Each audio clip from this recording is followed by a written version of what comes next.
People, and welcome to follow the grand finals of the Asian Cup 2024.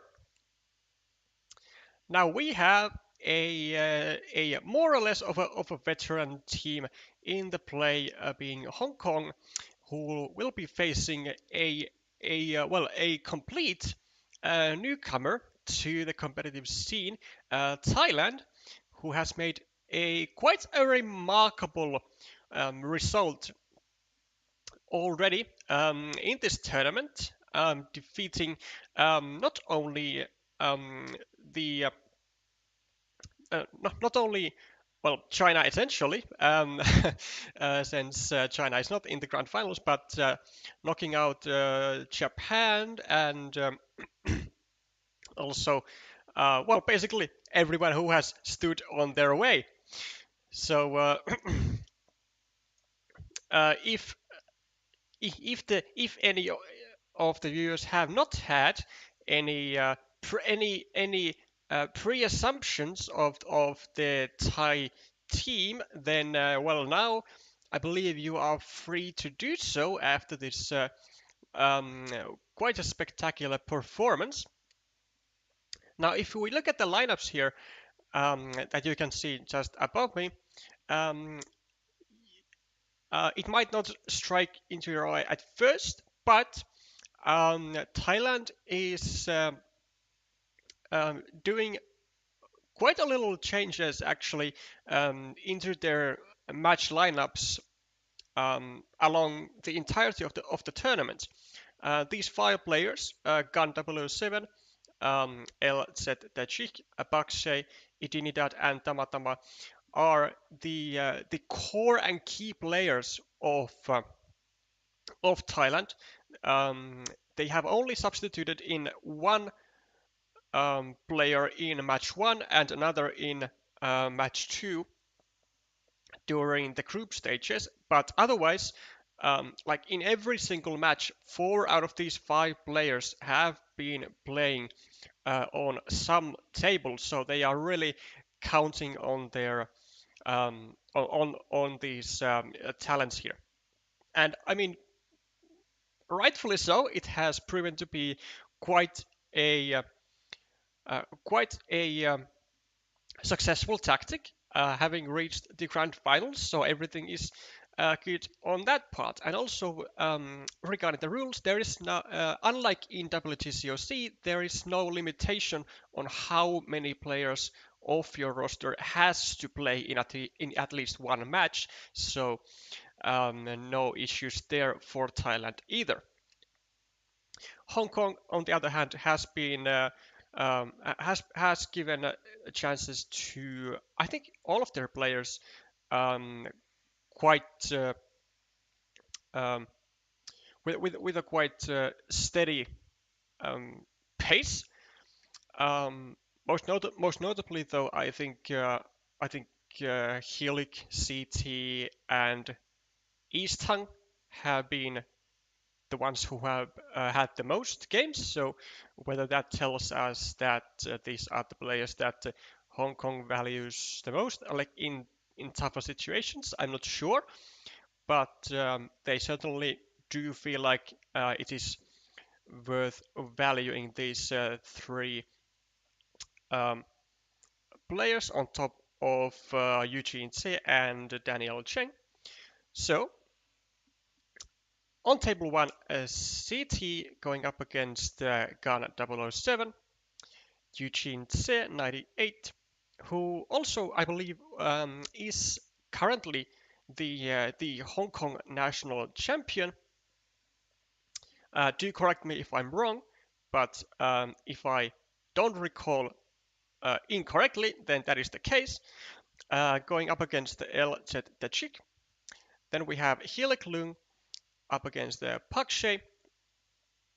Pakshay, I believe, was the Thailand captain, so a little captain to captain action. Then we have East Tung versus Idinidad, and finally on table 5 LSC Daniel Cheng versus Tama Tama. if you want to see a specific duel or game, then do let me know in the chat. Otherwise, I think we could start with Helik and Pakshay, seeing some of that captain action. Let me actually check quickly. So, no, it is actually Eltet Dachi who is the captain of Thailand. So, well, unfortunately, we won't be seeing the collide of captains, but um, we'll see if the captains are able to deliver to their own teams.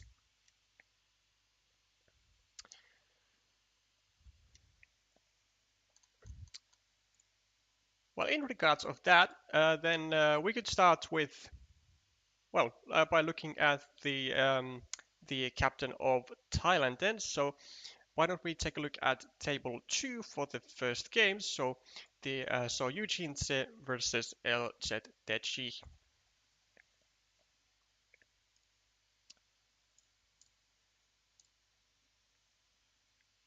Do note that even though actually the Hong Kong um, the rules of this tournament specify that only one player will go will represent their country from the winning team um, in the Carcassonne Champions League in the qualifiers. It is actually the one player from top one and the top two teams. So both of these teams have already assured their qualifier spot. Now all they really need to do is to somehow decide the person who is going to represent their country.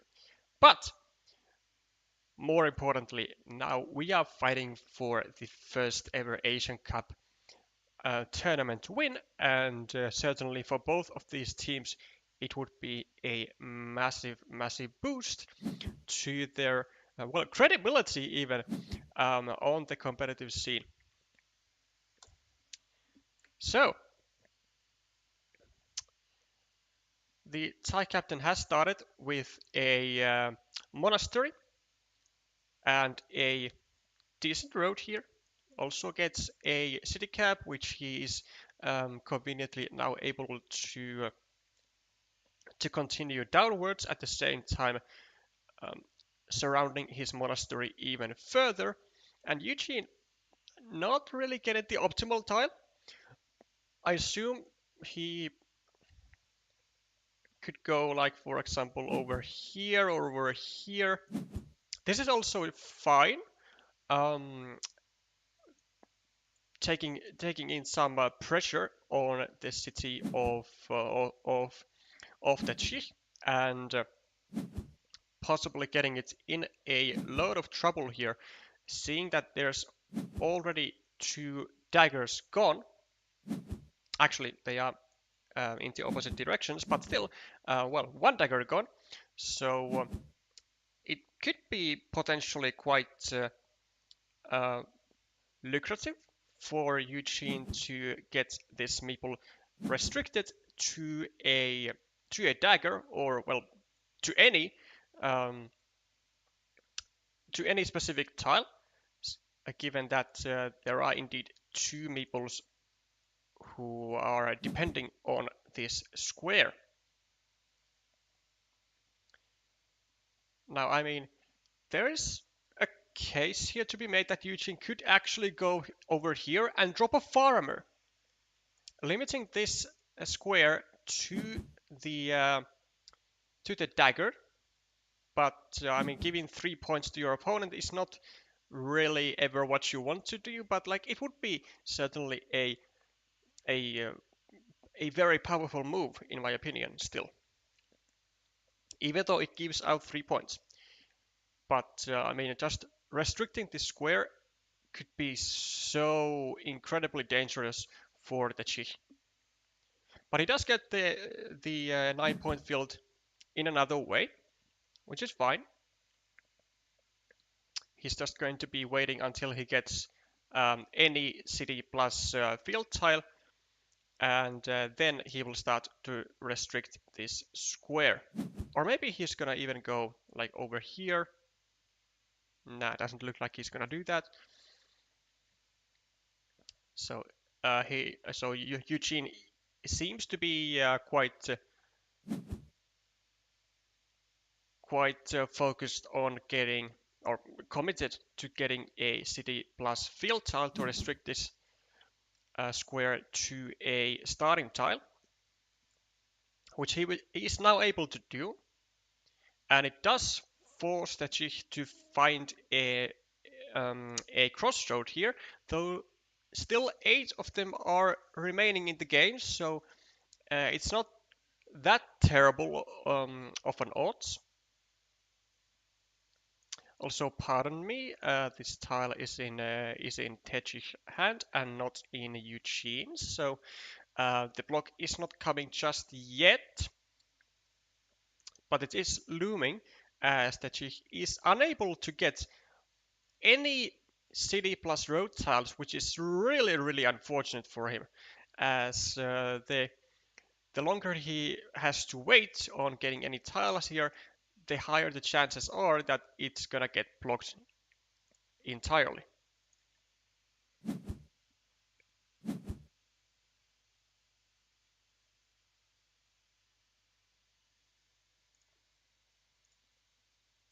Okay, does make the attack on Eugene City, and I do actually believe that this is a good move. This is actually a very good move, because it does force Eugene to either wait for a divider, which there is only one remaining, and it's gonna take him for a long while, most likely, if he gets that at all, or he's gonna have to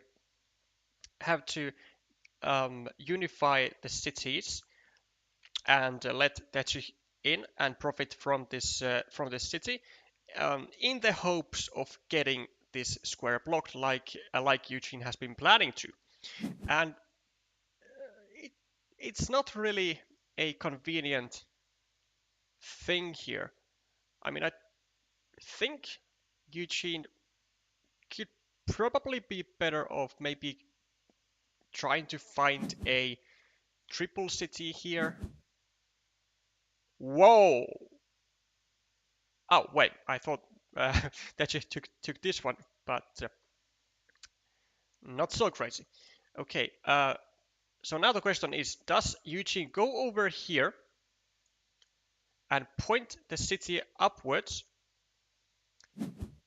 thus taking a kind of a massive gamble in trying to actually get 1, 2, and 3 meeples stuck? He decides not to. And I can definitely see why, because it is, like I said, it is extremely risky plan. But if he's not going to get a triple city and point downwards, then what is he gonna try to do here?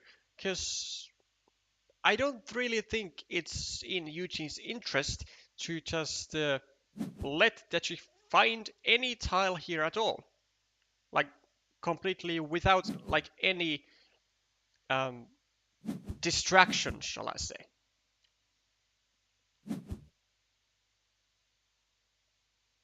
On the bright side, Dechi is not gonna be able to finish this crossroad spot, because there is always the looming threat of now the triple city coming over here and getting all of these meeples stuck. But well, now there is the starting tile, which is, I mean, should be going here, right? Oh, but is it? Because now with the city cap, there are even more issues for Tachi. Because okay, if he goes here, which I think he should do still, um, it is going to allow the possibility for Eugene to restrict this square to a quad crossroad, So it is not going to be unblockable, but it might take a long while for the Czech to find a tile there. And on top of that, this square now becomes unblockable.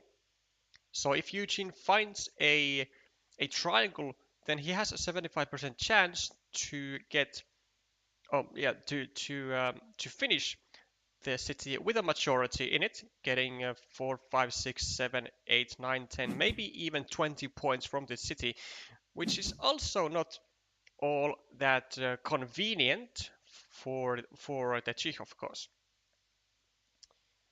The question is, does Eugene go over here? And I think he probably should go, because this spot cannot be blocked with one move, and he also guarantees that. Oh, oh, of course, yeah, that's way better. This is way better. Darken the city upwards. So even though Eugene gives actually three tiles for the to find to this square and to possibly get his city and the monastery out at some point, it also guarantees, well, almost guarantees, that Eugene is going to be able to finish the city. And I mean, now that he doesn't go, um, now that he doesn't point to the right with the city, then he doesn't have to care about the city being like possibly blocked. Now really the only possible way in which the city can not be completed is if the chief finds the two remaining triple cities with a field, because it doesn't really matter if the chief or Eugene finds the city crossroad first. Both, I imagine, are going to go to this spot because there is the 6-point road available, and Techi has two meeples restricted or limited to that tile. So even though it is risking the completion of the city, I think that she would still go for this tile to get the 6 points.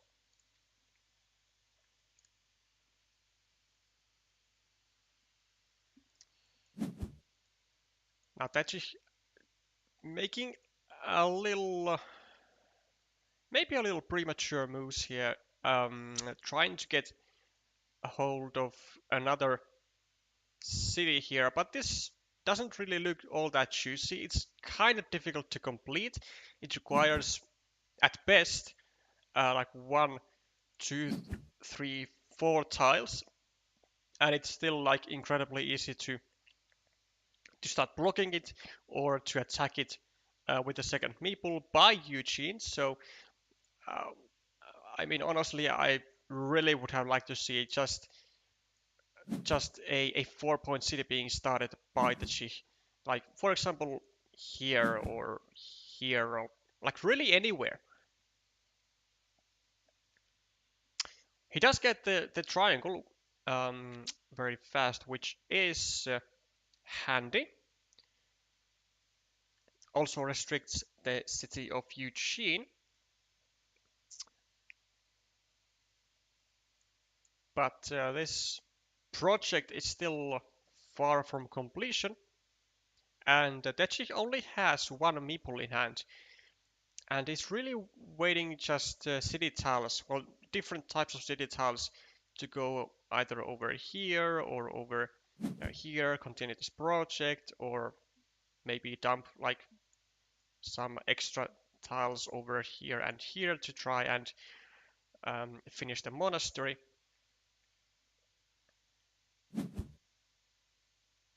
Whoa, whoa. Uh, Not exactly what I was awaiting, what I was expecting. Um, I mean, first of all, he is uh, not taking 4 points, which were available. Instead, Techi values more the potential extension of his city with triangles and triple cities, and also the potential block of this 1-point city of Eugene, thus trying to prevent the possibility of Eugene to expand his field. But the field is already worth 12 points. Like, it doesn't need to get expanded for it to be justified. The only thing that this block would do is to, well, block this one meeple, but it is currently unblockable actually. There is still, well, there are still 2 starting tiles and even 1 triple city with a road.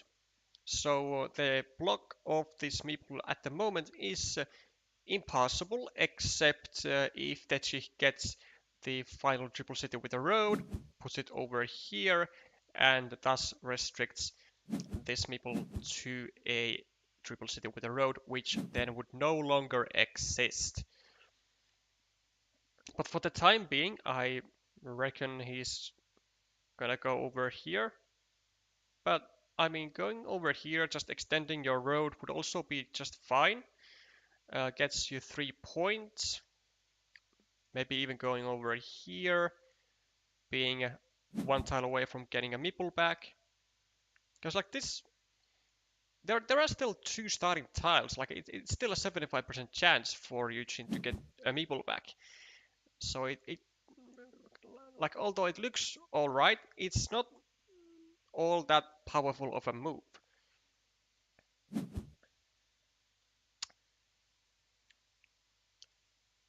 So Eugene will be able to get the defense going, and now also that she has been kind of like pre-building a road for Eugene here, as that she has been placing this, and this. Also 4 tiles out of the potential 5 points for the road have been placed by the Chi here. And for Eugene, does get the city crossroad first to his hand.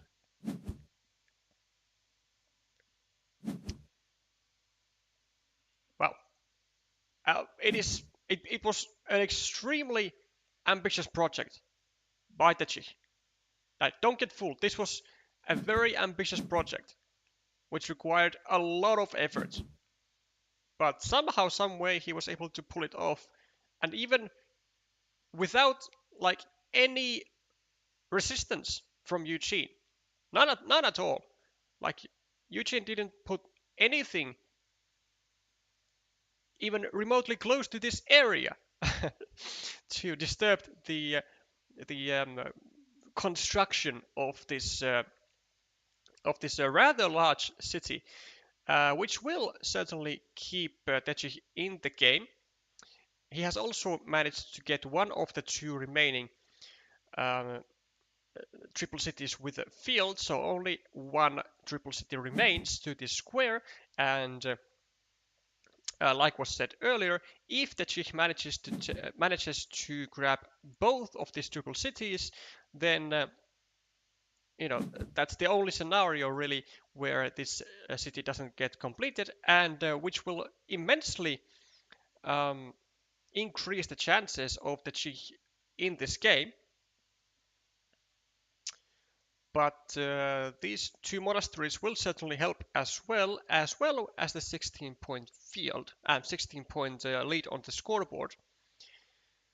The key tiles are gonna be the triple city here, the starting tile for Eugene.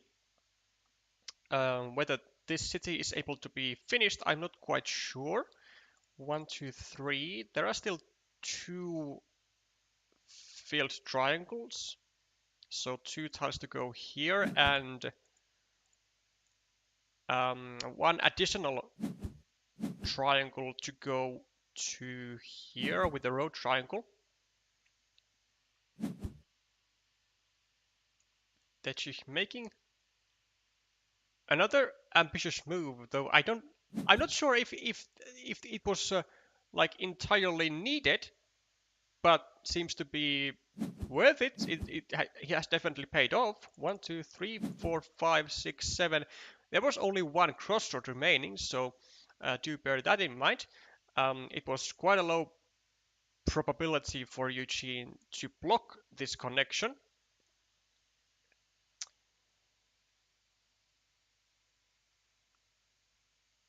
And now Eugene is actually in a really difficult position with 24 points losing on the board. So plus 24 for Tetschi, then 32, 40, 41. This field is now equal and 44, and Tetschi is actually threatening to to um, to uh, to snatch this field all to himself. So 41, 38, then 34, 29. I mean, it's gonna require quite a lot for Eugene to get back into this game. He's gonna most likely need to get this triple city with a field to get this rather large castle and the 20 points, oh, 18 to 10 to 18 to 20 points for himself. More specifically 18, because the triple city will not come with a shield.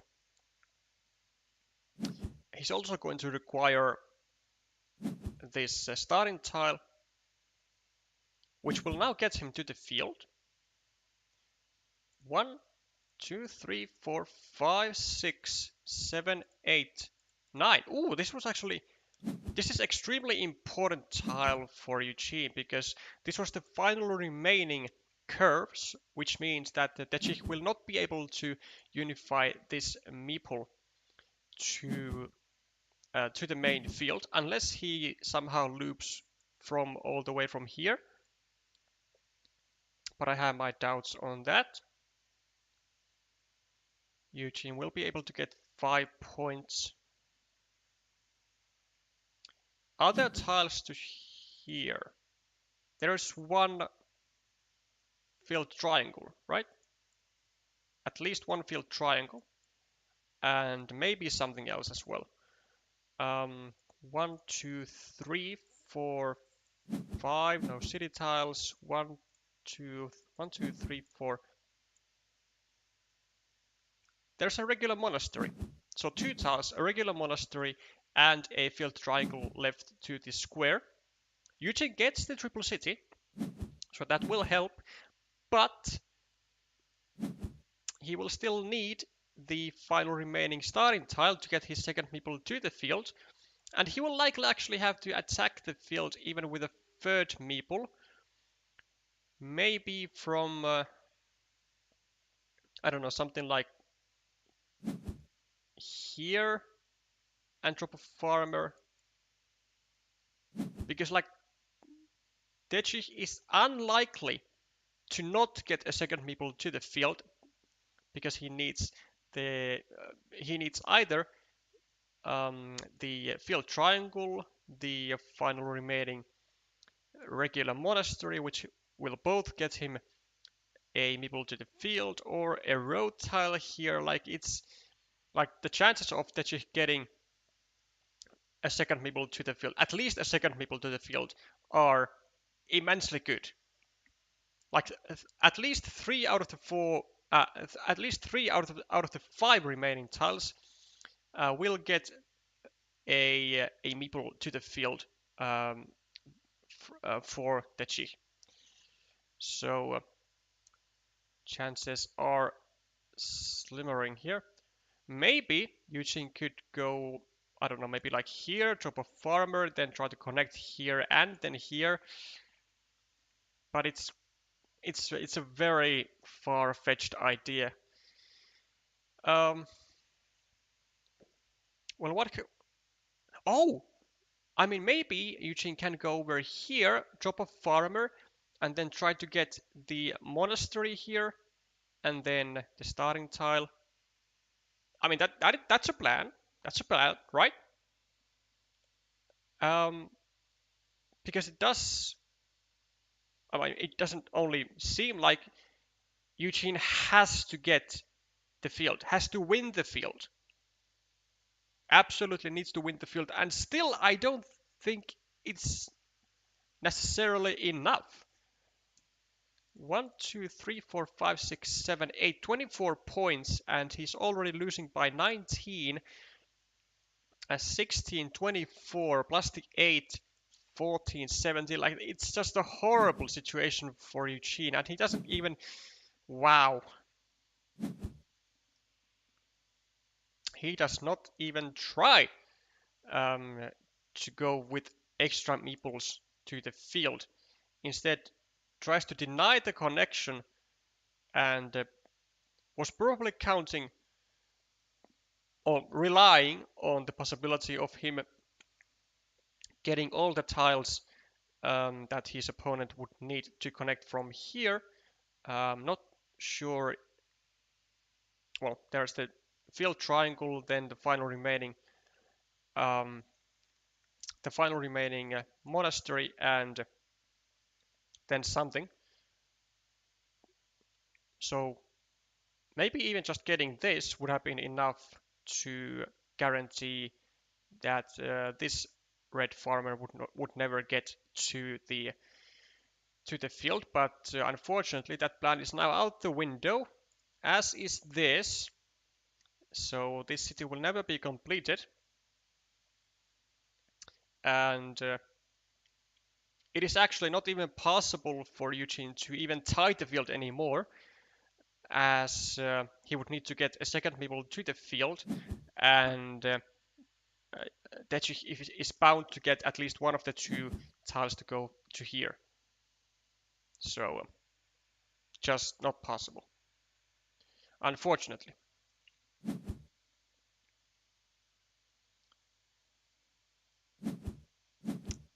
So the first game is gonna go to the Thai captain.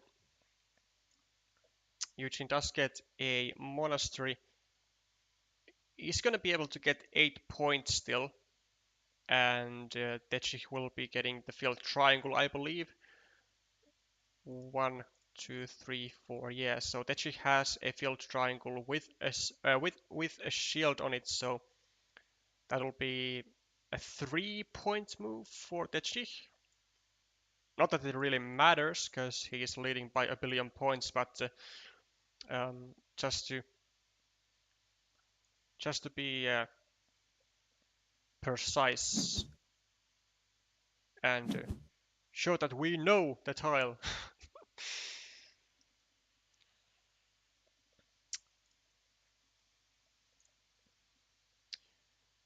Quite a interesting game from the part of Techi, being a little well, I'm not sure what term to call it. Like, this was very ambitious ideas, which paid off, and with some some very, well, not like very, but like somewhat far-fetched ideas of like really persisting of blocking this meeple, which actually ended up working, even though it required, what, 1, 2, 3, 4 tiles, and then actually then just straight up pulling the the 2 starting tiles anyways. But some nice ideas by Techi, and making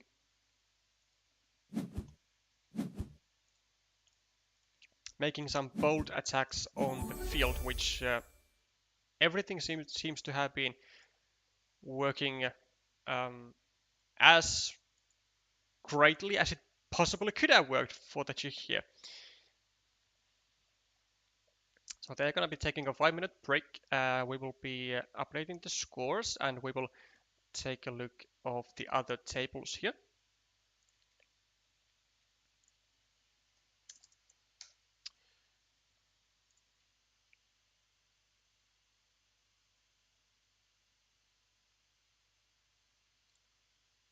Is the Thai champion on the team? I'm actually not sure who the Thai champion is. If anyone does know, then do let me know um, in the chat, because I only know the real name, obviously, because it's um, on the final Carcassonne website.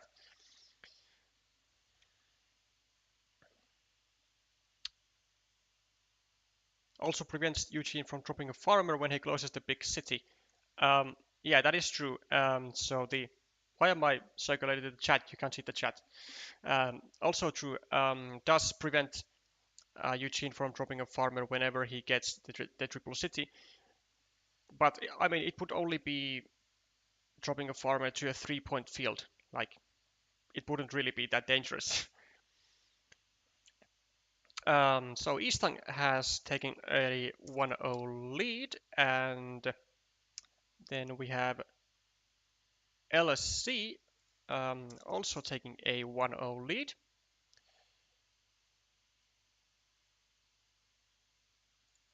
Let's see how Gun is doing. Hold up.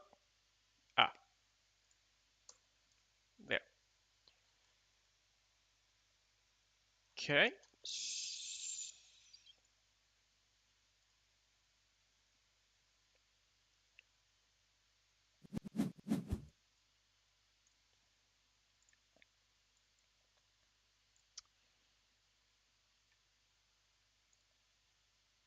Ah,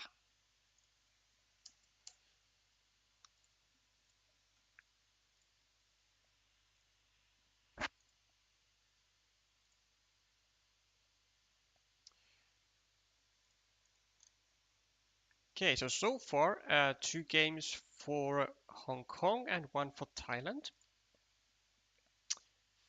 4 tiles remaining. Gun in a 9-point lead with 1 7-point monastery versus 3 monasteries of CT. A long road, a large ruin. Is there a dagger to go over here? Well, there is, but Gun gets it. Is there another one? Oh, wait. There's 2, right? Ah, no, there isn't. There's 1. Okay, so this is the final dagger that CT needed over here, which would have allowed him to get a 9-point field. Whereas now Gun is probably gonna be using it over here, maybe expanding his field by 3 points. Would it be risky though? Like, does it endanger this 9-point field? But it's already attackable from here. So to me, it seems quite a decent move.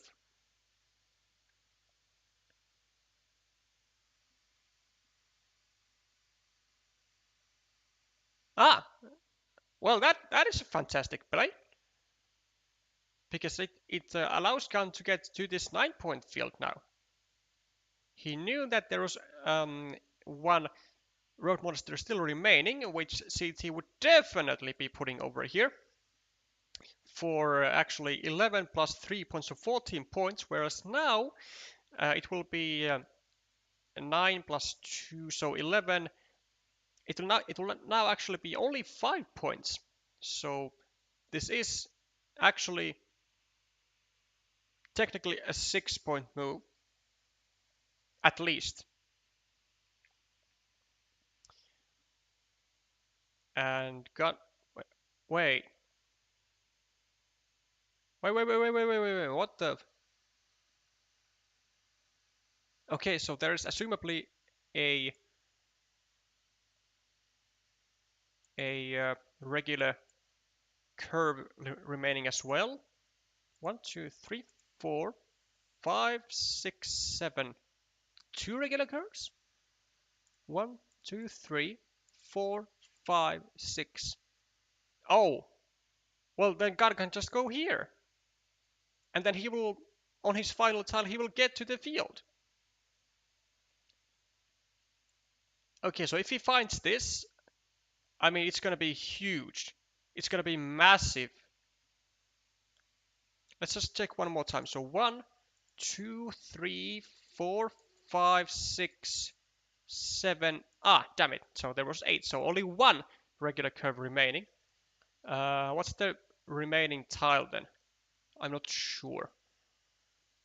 1, 2, 3, 4, 5, 6, 7, 8. No triple cities. 1, 2, 3, 4, 5, 6, 7, 8, 9, 10. No triangles. No monasteries. 1, 2, 3, 4, 5, 6, 7. A crossroad. 3, 4, 5, 6, 7. A quad crossroad, unless yeah, and it has not been discarded. So a quad crossroad and a regular curve. So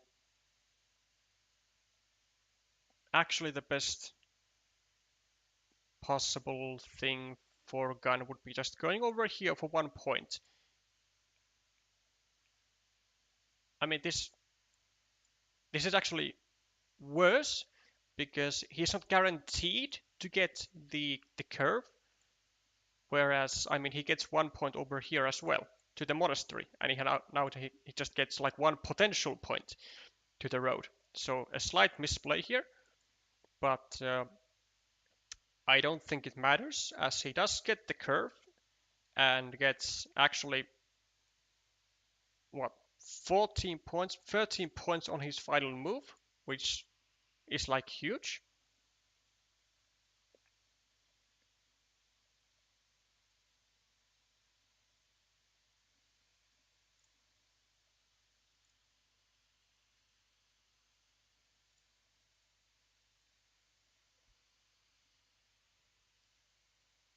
So this will be the second point to Thailand in like game points.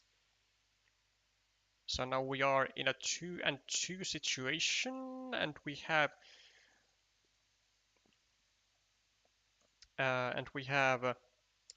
Helix game still to be known, in the lack of a better word. Let's. So Helix has also won 1-0.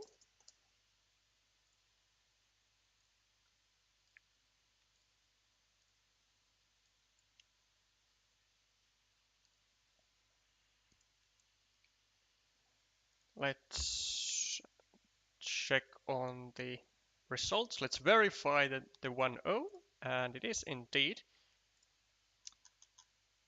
So we are at a 1-0 situation on every table. So we are, well, we just like we were like really kind of able to expect, it was going to be a very tough match for both teams. Be very, very tight.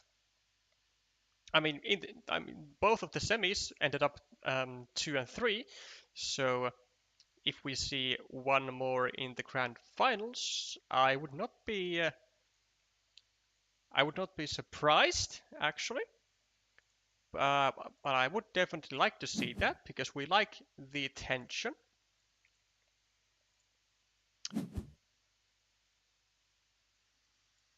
Whoa. Um, I do not like this move by Helic. It is very easily restricted road.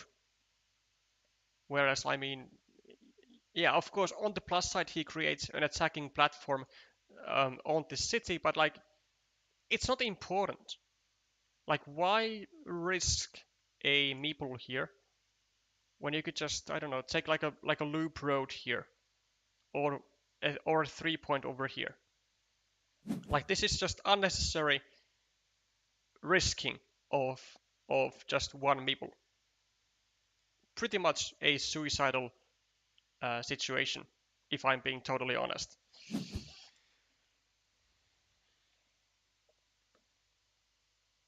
And I mean, just like that easy, um, his meeple is probably getting blocked. Or maybe not just yet. Pakshay might be going here first to indirectly defend the loop road of his. But like, guaranteeing a block is not bad. Though, okay, there is an argument that this one would be actually a bit more urgent, which Pakshay actually agrees, because there is only one dagger with the left-hand side curve remaining, and if like a triple city with a road would come here, then it could potentially destroy Pakshay's whole game. Well, okay, maybe not the whole game, but it would put it in a very awkward spot.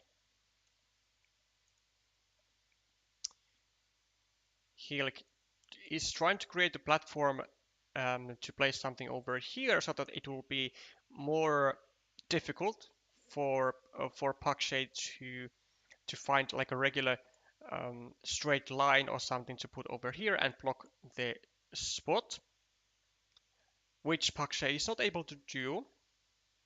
He could probably start a city over here or over here. Actually, I like this one a lot better because it creates a platform to attack to the city of Helik.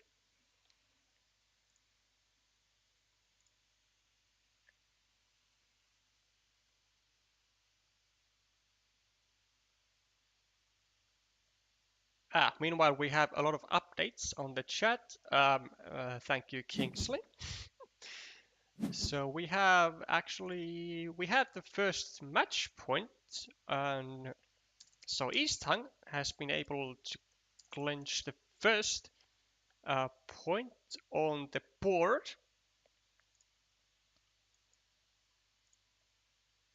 It will be verified after we are done with the current game, but so far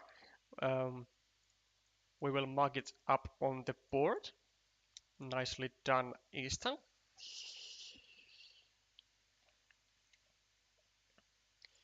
Okay, so Pakshay does go on the spot that was recommended by the streamer, and I like it. He proceeds with the plan to try and get a little more to get a little to get some difficult level on the block of this road. Though I would actually like to see the tile rotated 90 degrees to the left, because then it would only leave the triple cities with a road and the starting tiles to actually be able to block this spot. So 4 tiles instead of like 6 from the straight roads, the starting tiles, so 8, and um, and then the road monasteries. So now there are actually 10 tiles that are able to block Helik, whereas if he goes just 90 degrees to the left, then only 4 tiles are able to block the road. So minor things like that can greatly affect the outcome.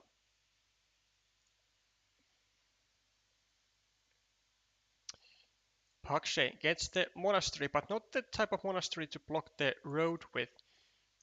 We'll be able to go... I mean, it could go, for example, here. Totally a legit move. Decides not to. Wants to, assumably, keep this attacking platform existing.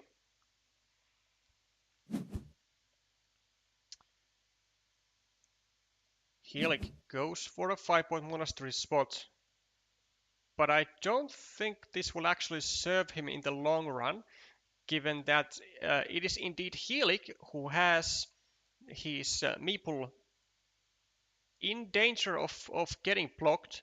And if you are going to be down on meeples like long term, it's going to be better for you to not create any large fields, which is exactly what this move is making. It's going to create a 9-point field, which Helik is more likely to be losing, because he will because he is more likely to end up being in a long-term meeple um, dismajority, in a meeple minority, in a meeple disadvantage. So I'm not really liking the moves of Helik recently. They are proving to be quite harmful for himself.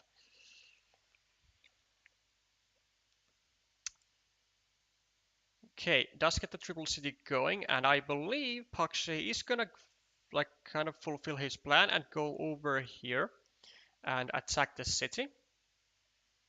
I mean, maybe you could go over here as well, direct the city outwards, like just expand it and attack it in the future. Because if he goes here, it's still possible that Helik finds a divider, and then it's Pakshay all of a sudden who might be in a little predicament here with the city. But he does go for the attack, seeing that he had been planning to do that for a while now and was able to finally make his mark. A fantastic tile for Pakshay, gonna be able to take 4 points and kind of secure this meeple to a regular curve, which there are still 8 remaining. Like, just a fantastic tile. Also, now only 1 tile remaining for Helik to possibly ever get his road back.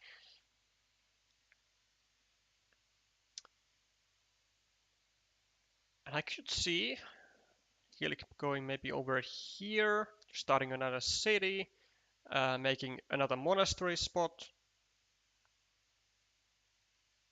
Maybe going over here, Maple in the city, and making sure that Pakshay does not get a free 4-point city here.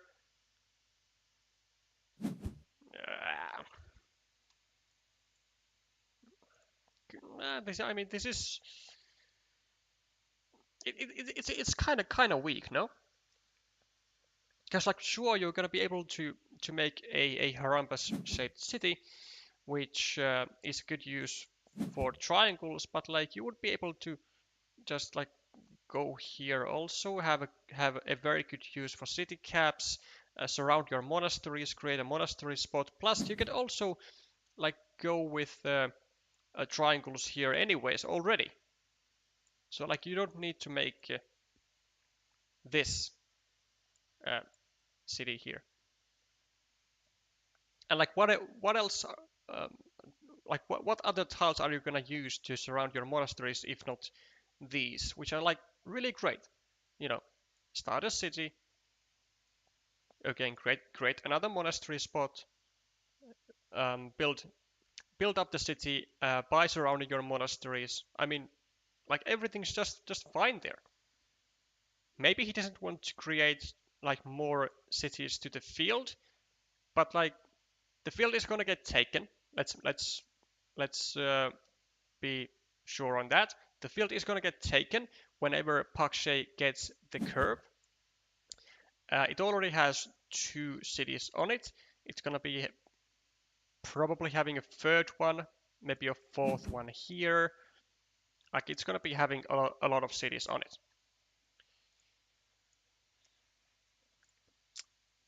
Pakshay is able to connect,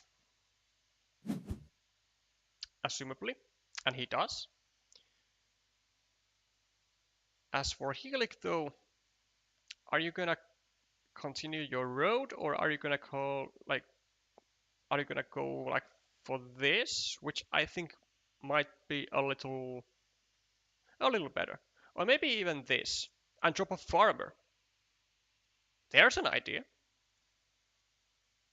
just to prevent Pakshay from taking this field. And I mean, he has two meeples. Like he can afford to take this field, whereas Pakshay can only really afford to take this field whenever he completes the road, and he does. And there's the farmer. And now, even though it's only 6 points, it's like really annoying to deal with, right? Because there are a lot of green squares. There are more cities um, about to be finished on the field, and it's gonna increase in size, and then Helik is going to somehow find a way to actually fight for this field.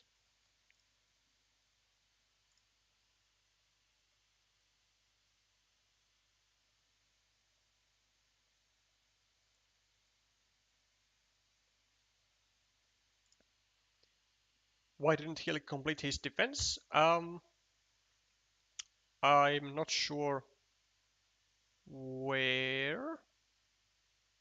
Uh, which Thailand spot do you mean, Elias?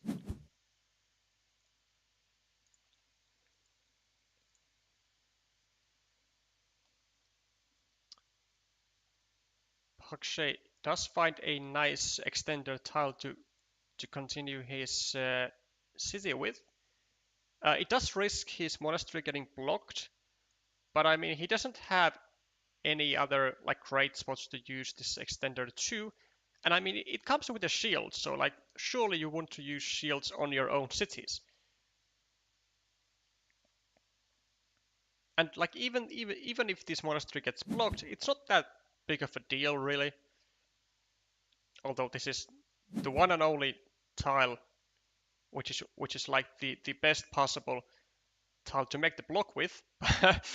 But this is also a very nice use of it.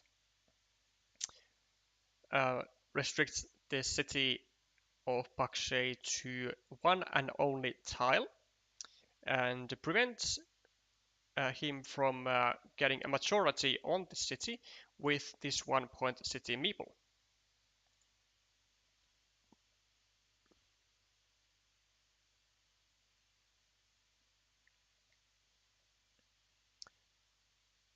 Completed it now, but I meant with the Dorito that he meepled.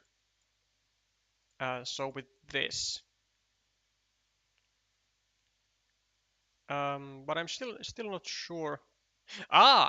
So you meant like going over here or like over here to protect the road. Yeah, I see. I mean, but I don't think it would have been like that efficient. I mean, first of all, it comes with a shield, and second of all, if you go like this way, it's not really guaranteeing the block, guaranteeing the save because there is still one road crossroad, or maybe even two at that point. I'm not sure. And if you go like this, then you only have one dagger to fit into this square, which doesn't really immensely help your chances of ever completing this road. So I'm thinking that that's most likely the reason that Helik, why Helik did not use the Dorito over here. I mean, I wouldn't. I would not either.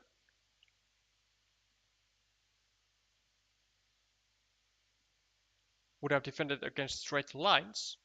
That is true, but like given the fact given the fact that there is only one starting tile remaining anyways, the chances of Helik ever completing this road or well, ever continuing this road on this square is only 50%.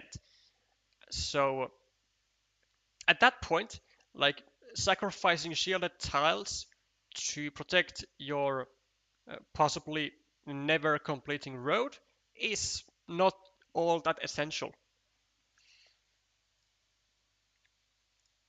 Like just rather use them on your own features and build up points aggressively.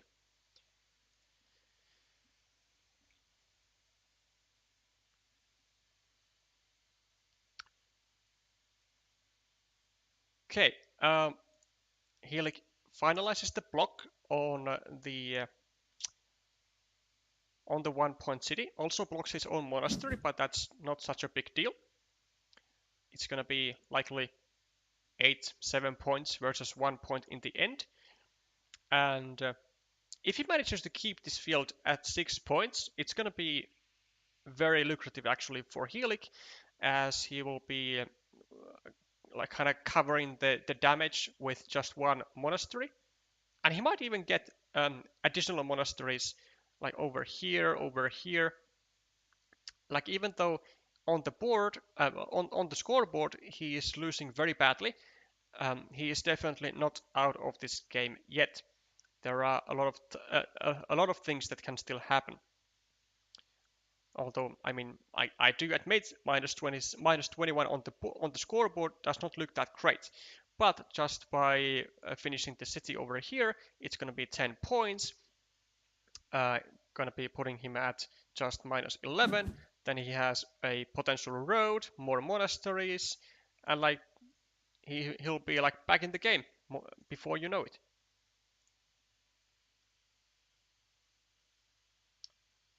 He used the previous Dorito on an indirect defense rather than continuing his city in the upper right.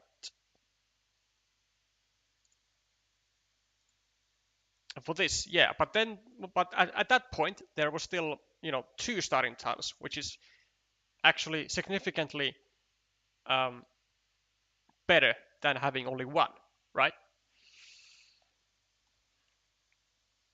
I mean, 75% chance is like a heck of a lot more than 50. And like this does restrict um, the uh, it restricts the square in question by like I don't know half the deck, whereas only like 10 tiles or so were then um, suitable for Pakshay to finalize the block. But this actually doesn't take away like all that many tiles anymore. And given the fact that there was only one starting tile, again, it makes the block like it makes the save less urgent.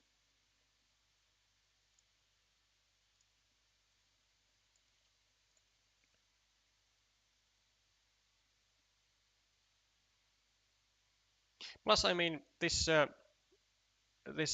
city, oh, well, it is this triangle. Actually, I'm not sure. Was he able to go over here with it at that point? Maybe he was. Nah, but I think this was still good. Although, again, I would definitely rotate it 90 degrees to the left to guarantee only 4 tiles that we're going to be able to finalize the block rather than 10. Okay, here like adding 2 points to the monasteries and creates the monastery spot. Still 2 monasteries remain, one with a road, one without. And Pakshay actually might be forced to attack this city because there are still like a ton of city caps remaining, and this is gonna be 12 points upon completion. But Pakshay will be left without any meeples, and it's gonna be really, well, it could be really awkward to play. Plus, when he attacks here, he's gonna need triangles and triple cities, which he can already use over here. So yeah, I mean, it's kind of a necessary evil, but it's still a very uncomfortable move to make. Meanwhile, Helix is going to try and limit these cities to probably a starting tile. And here he could just take this, honestly. Like either take this city or maybe even this. I mean, they are technically both 1 point, but if he goes over here, well, he will be blocking his own meeple, but he will also be creating a possible field connection platform to attack the field in the future. And I mean, 4 points. Oh, well, this is interesting. Okay, but 1, 2, 3, 4, 5, 6. There's only 2 triple cities. Well, actually, only 1 triple city and the quad city, which he does get. So is it actually worth it now to go over here with 1, 2, 3, 4, 5, 6, 7, with only 3 triangles and 1 triple city to go? Wow. Sure, I don't think this is going to be helping Helix's chances of winning here. I think at this point he's going to have to try and take risks. And this is not, this does really not qualify as taking risks. Because there's only 1 triple city remaining to go over here, right? Only 1 remaining. And he probably honestly even needs to complete this city if he wants to win this game. I really don't like his chances here.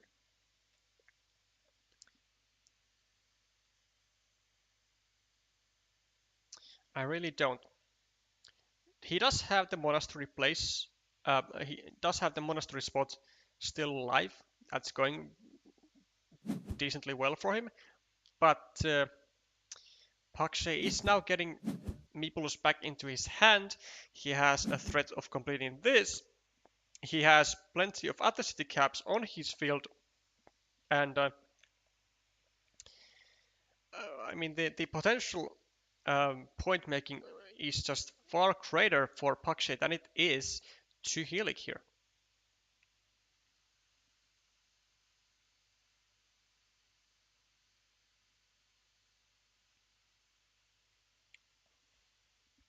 In the meanwhile, the Thai captain El Tetechi has taken a second point against Eugene Tse, so that'll put Thailand on the board and tying up the situation to 1-1.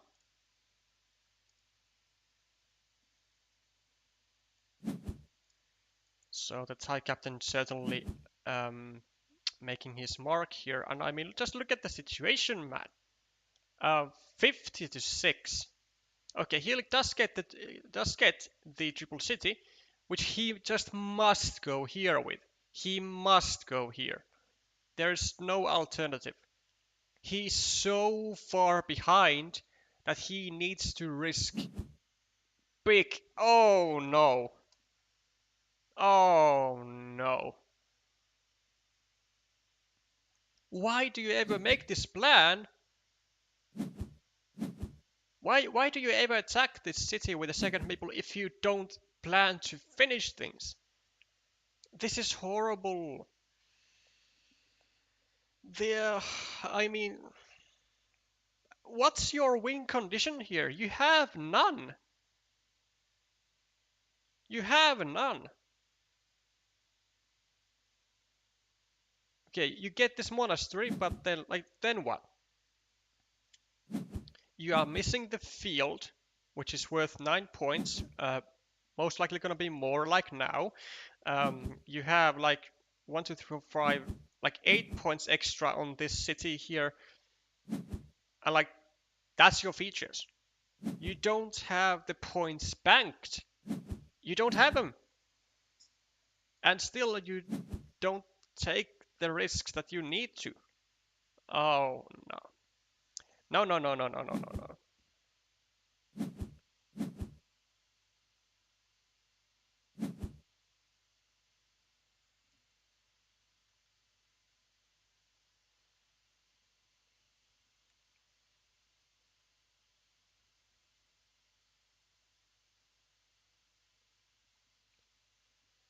Is it bad idea to connect red meeple with quad city and hope for 2 to 1 completion? That is exactly what I would have done, Sunny, and that is what I would have done.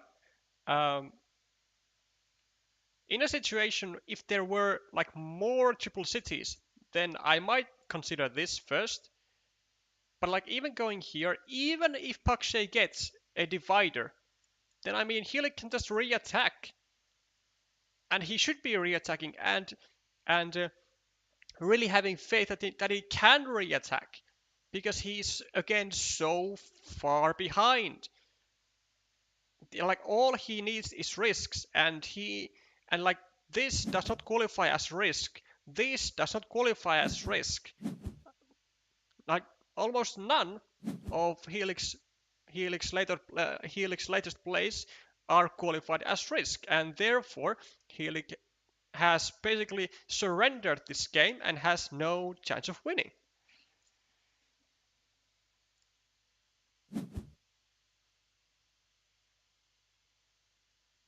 Is there a chance to complete the city bottom left? No, there isn't. No, there isn't. Because 1, 2, 3, 4, 5, 6, 7 out of the 7 triple cities are out, and the quad city is out, so there's nothing that goes into this square. Nothing. Which was the, I'm gonna say it again, it was the only win condition that Helix had.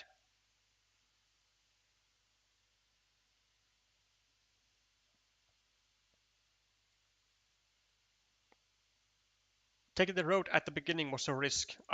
Okay, okay. I see. I'm getting roasted here. I, I see. I'm getting notified.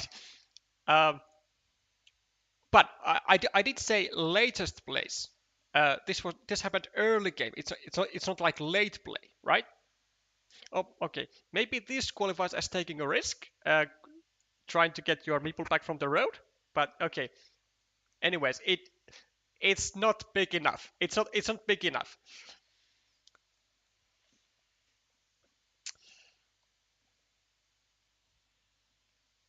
I mean, just this. I have been notified that I might be using the word horrible in a wrong way, according to some people, but I don't care. This is a horrible move in this situation. This is a horrible move because you are surrendering your winning chances.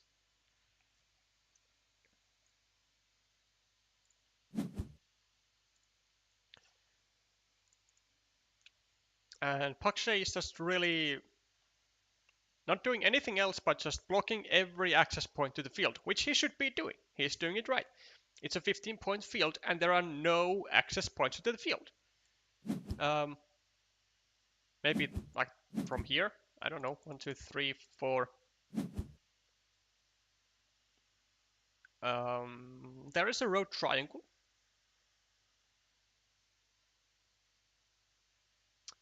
Um,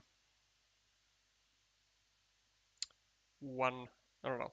So there's a road triangle that goes over here, which is now dead because there is nothing that there is not a road tile that would go over here. There are no more daggers. This is an excellent move again by Pakshe. Although maybe I. Oh no no no no no. This is a perfect move because it again um, it just denies this access spot to the field and this access spot to the field. I mean just magnificent here. Pakshe is playing very well this end game. I was kind of going like, maybe he can go over here, block the access spot, but then it would indeed leave possibility for Helik to go over here, drop a farmer, and then get a road triangle and connect to the field. But this just destroys all the potential field attacking opportunities.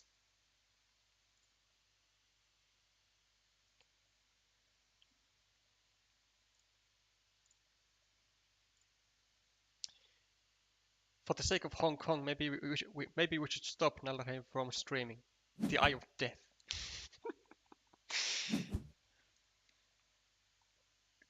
Or maybe Helik will learn, and in a year or two, maybe I don't have to make the Eye of Death anymore, and then you will be happy.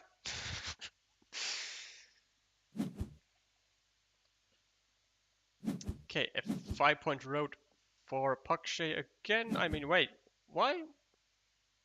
What was this about? Why is this a thing? Just trying to create like a potential 5-point road for himself in case he gets this. Okay, not that it really matters.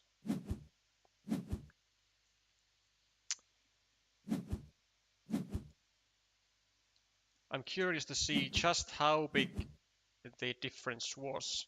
I mean, it must have been like at least few dozen points, right? Like 20 or 30 points.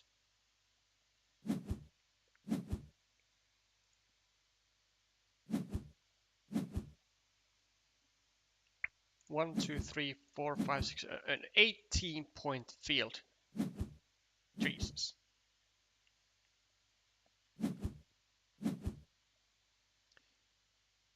Yeah, I mean, look at this. It's a 35-point lead, which Pakshay just basically dominated this whole game, really. A fine move attacking the city. Ended up being worth, well, more than its weight in gold. Which, you know, it's basically zero because a move doesn't have a weight.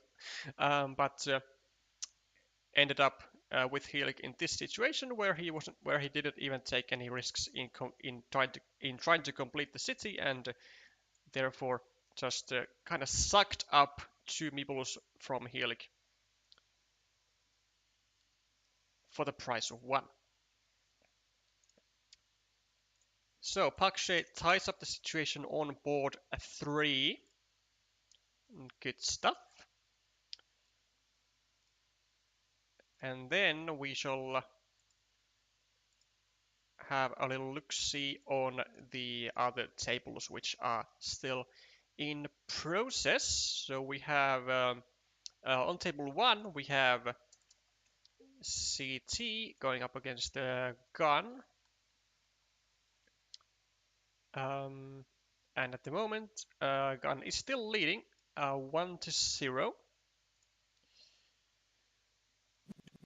With 5 tiles remaining on the second game, CT having a small lead in points of 3 points. No one has any meeples.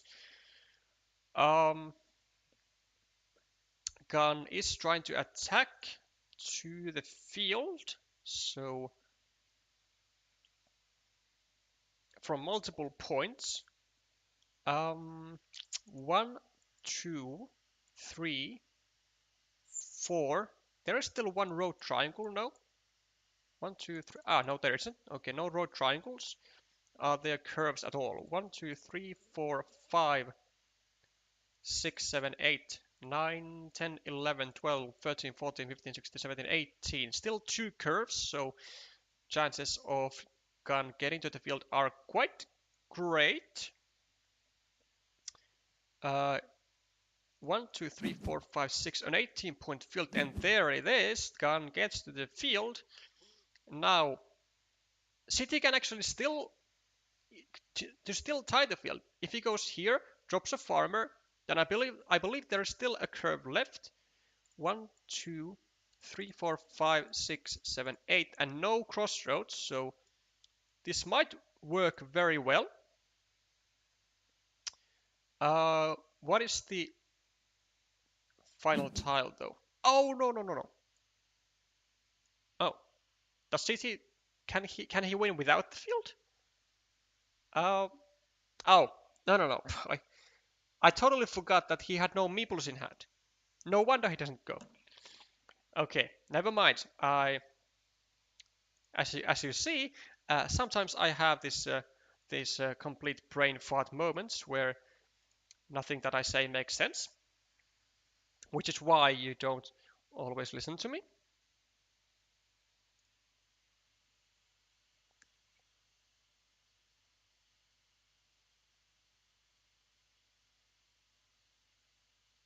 You need meeples in hand to drop farmers. Fair point. Fair point.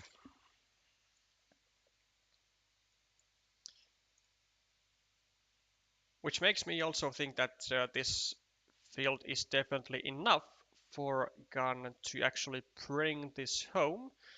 For +3, 4, 5, 6, 7, 8, 9, 10, 11, 12, 13, 21, 25, 30, 33, 30, 24, 17, 16. Oh, wait, 1, 2. Oh, gun is only +2. Oh, but that's enough because CT has started. So +3 and +2. Ah, unfortunate. Losing CT losing by like 2 points, I believe. Unfortunate.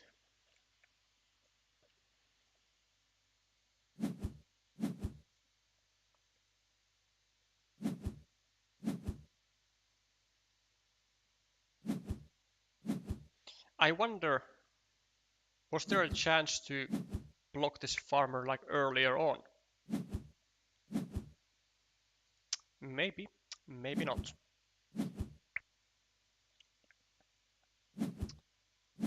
However it is, it does bring Thailand to 2 match points with 18, yes, to 2 match points. And they are only 1 match point away from actually making quite a historic performance, I should say, for a team that has never had a uh, a competitive team in its history to come up with one and to actually just win the first ever continental that has ever been organized on their continent um, is quite remarkable. But we are not at that stage yet. They do still need to win on a table, and on table 5, LSC is winning. I'm again circling stuff that you can't see. Okay, so on table 5, LSC is winning, and on table 3 we have a decider. Up, hold up, hold up, hold up. Okay, LSC has won on table 5. Ah, this is exactly the kind of thriller that we needed. This is exactly the kind of thriller. So we are at 2 and 2 situation. And we have one deciding game on table 3. One deciding game between Helik, Lung, and Pakshe. Yes, I say. So no pressure on the Hong Kong captain here. Just the whole future ahead of him. Just the whole tournament. Ah, this is great, man. This is great.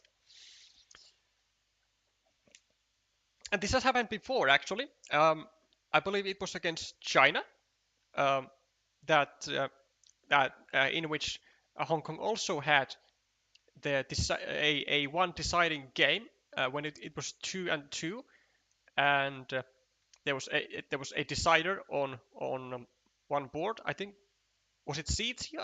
I think it was CT who eventually brought the third point to Hong Kong and knocks out China to in the semis.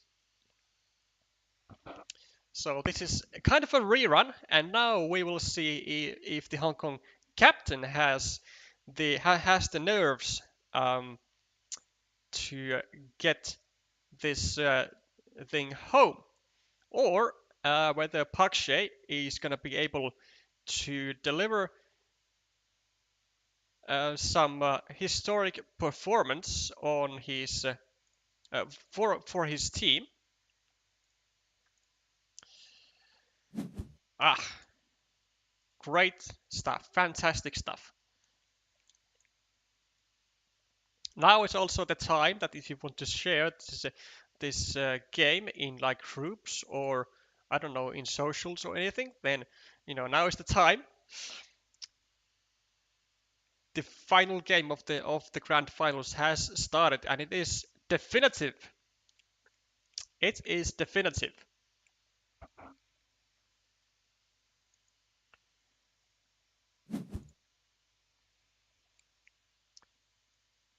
Park Shea doesn't meeple the road, which I actually find to be the first mistake. Um, as a general rule of thumb that I use myself, it doesn't matter what tile you have in hand as your first tile in the game. Always meeple something. Always meeple.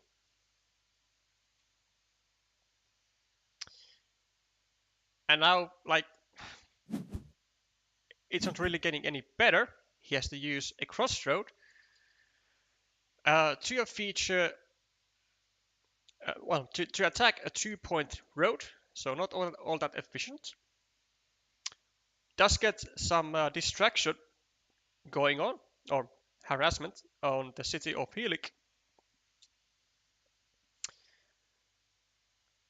And Helic not having the greatest of tiles, does take the 2 points, but he endangers his own city to a potential block, and well, does get a potential platform to block the attack of Pakshe.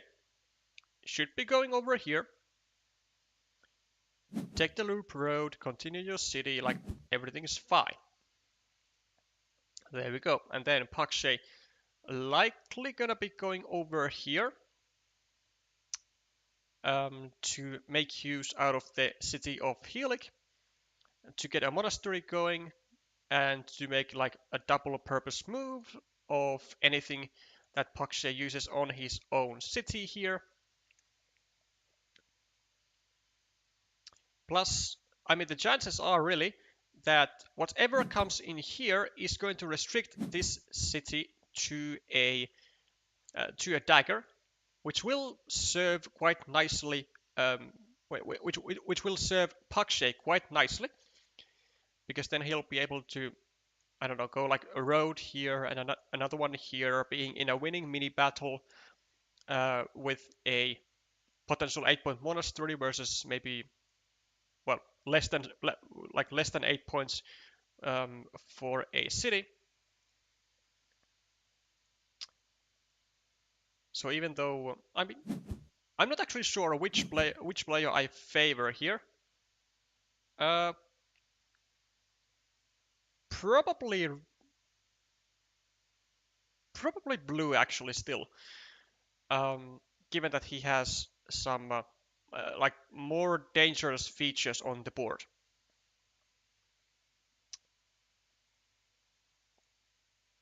Is this a move? I mean, it's 3 points, right? I mean,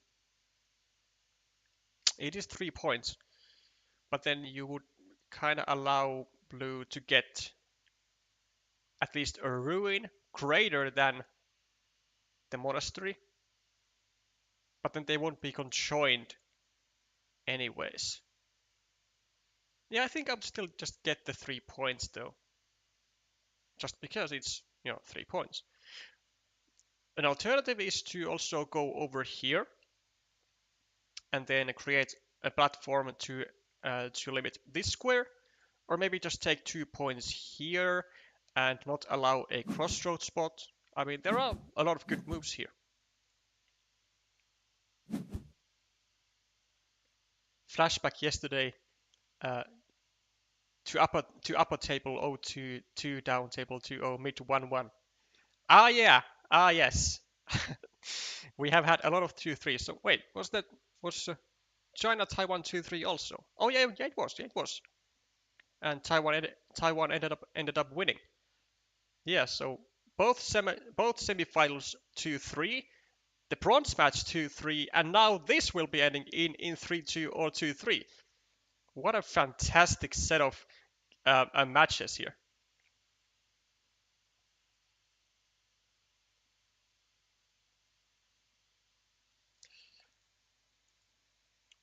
Okay, Helik does have a dagger in hand. So what will he do? Does he go here and add and like take another city? Do you go here and create a platform to block to start blocking this square? Or do you go here, take 4 points? Wow, does none of it. Absolutely none of it. Wow. Um, I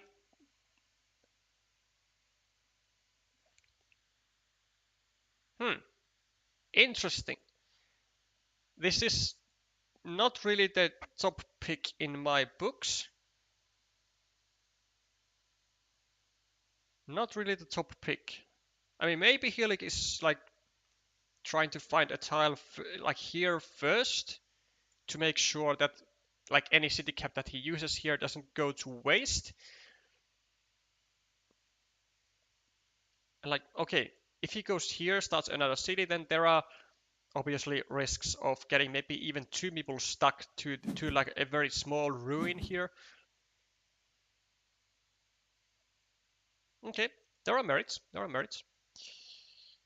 Now it's the time to go over here, surely. Otherwise, you are gonna be getting blocked. Any field triangle or a triple city with a field will block your city, and and instead will help your opponent's monasteries. So even though it would be definitely intriguing to get 4 points, start a new city, then this is certainly the thing to do. And Pakshay, I mean, do you just go here, or do you start another city, like here maybe? Maybe you do something like this. Again, multiple options. I think this is maybe the most annoying for Helic. Yeah, and Pakshay does exactly that.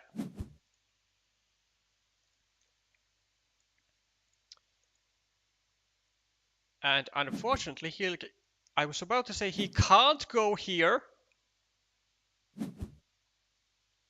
because it risks this city, which I I don't like this. Uh, Now that you finally found a city cap on the left side, on the well, more important side, now Helic decides to risk the whole city.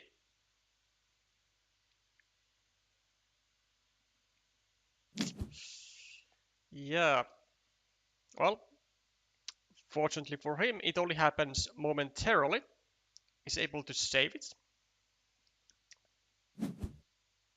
Unfortunately for him, he's not going to be able to finish it just yet. But this is a lot better.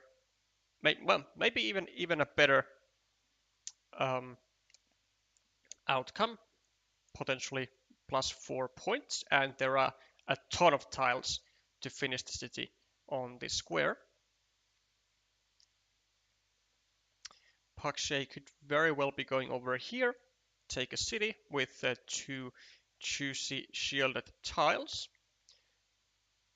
We'll have a good use for triple cities and triangles. Then he can use city caps over here, or well, anywhere really that he likes.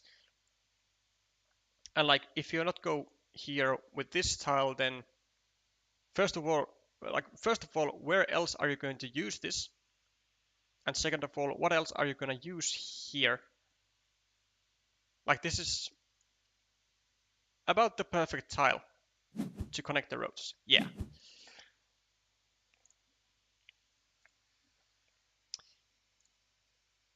He does get his city meeple back and should actually be probably meepling the 1 point road on the left to have a chance at stealing this road. Even though it's not that long, it's only 5 points. Yes, we love that. We love that. And Pakshay not able to defend really.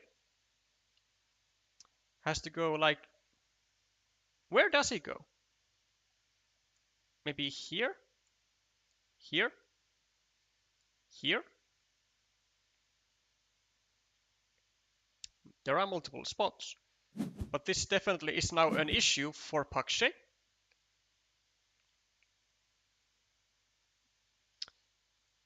As is this.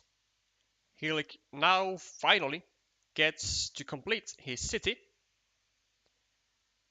And gets to also start a new one. Or should be starting a new one. As he does. Okay, Pakshay does get the situation under control. Unfortunately, he will have to sacrifice 3 points to really like defend this situation here. Or if he's like super greedy, I guess he could go like over here and meeple the and try to steal the road himself. But like, it's only 5 points. It's not really worth using one of your 2 remaining meeples. So I think like just doing this, maybe even dropping a farmer on the field would be quite decent. But like, it's a 6 point farm. It's not that big, and it doesn't have all like it doesn't have much growth potential. Only with like daggers, and that's not really good enough.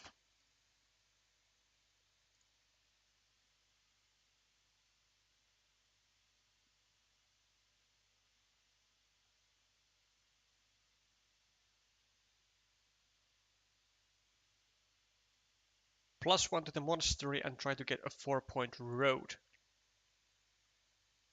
This is not a bad option either, but I feel like, I mean, this situation here is just a bit too annoying to leave unattended. But this is certainly an option. Actually, a quite decent one.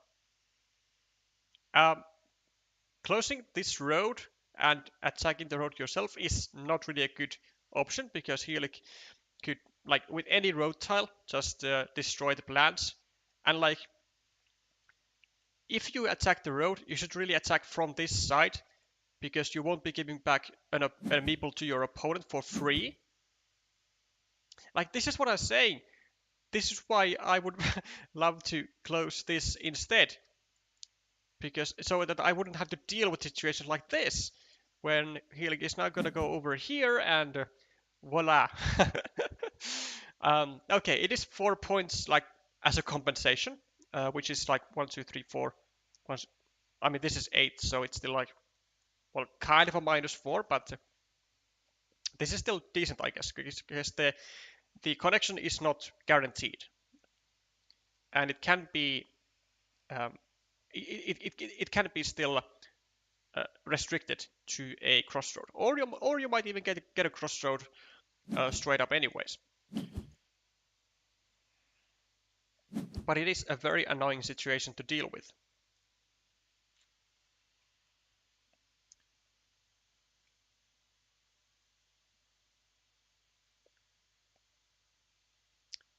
He can attack without giving a point and a meeple to the opponent, and it's even safer. Yeah, exactly. So attacking on the right hand side here.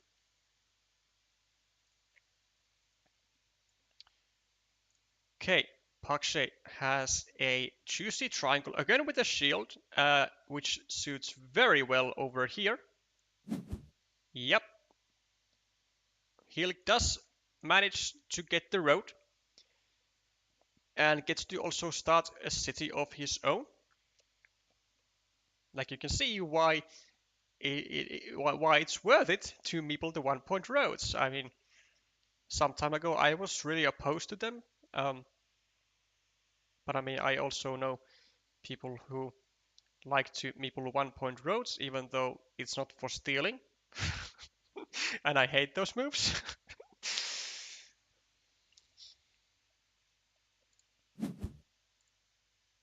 Oh, nah, nah. Why is this happening? It's not a good block. There are still two daggers remaining. It's not like it's a guaranteed block. It's a 75% chance to get this meeple still back, and you still risk this road. I sure.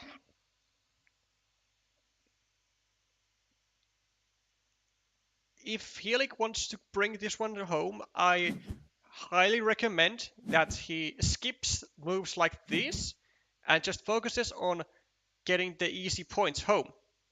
Like this is his whole plan, what he's doing. Why is it not? Why is he not finishing the plan? Why?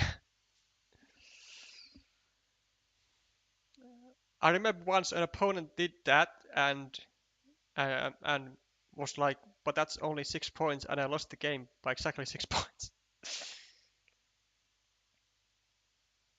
Wants Pakshay to try and stop him first. That is that is a dangerous road to go. If you want to like really persist with your opponent, like kind of uh, wasting tiles, and you just trust that you are gonna get the tile like immediately when you like absolutely need it, that's like the recipe for disaster. You are going to lose games like that. Uh, and like, Why would you risk this? I mean, this is a very important game. I mean, probably even one of the more important games that Hillik has ever played, to be quite honest. Um, and like he's having a great lead here. Like you have no reason to try and even restrict this monastery, because even if it gets completed, it's not gonna like really affect all that much to your winning chances. You have plus 14 on the board. Why not be more than that? Why not be plus 24 on the board?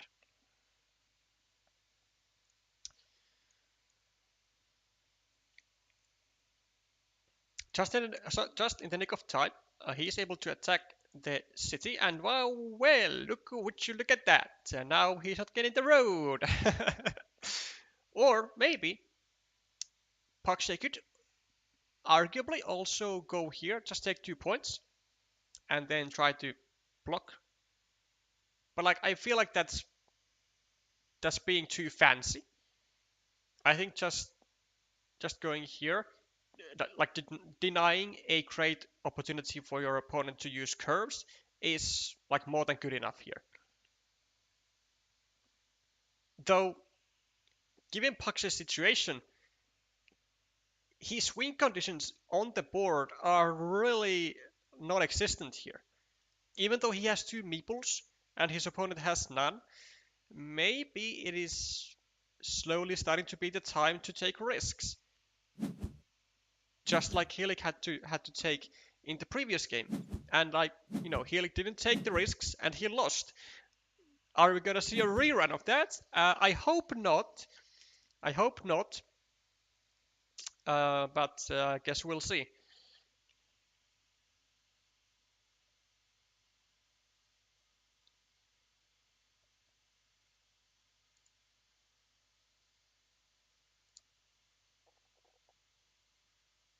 Okay, decides to make maybe the more um, logical move.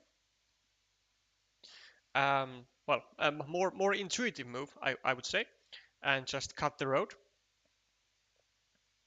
Now, with minus 16 on the scoreboard, with two monasteries, with puts him at minus 3, minus 9, 10, 9, 10, and then, I mean, I honestly would count this as shared at the moment. Um, at minus 10 and one extra meeple, well, actually not an extra meeple anymore. He is behind, not by all that much, but he is behind. And he does need to kind of evaluate his situation in terms of his real win conditions. He also needs... well, I don't like this because I would like this if Helik would be again rotating the tile 90 degrees to the left, or yeah, well, to the left, because he already needs a city cap with a field over here, a city cap with a field over here, and now a city cap with a field over here to get any benefits out of this free city cap. Whereas if he just points it to the left, he can actually have a good use for city caps with a road also. So he is limiting his point scoring opportunities here for no reason.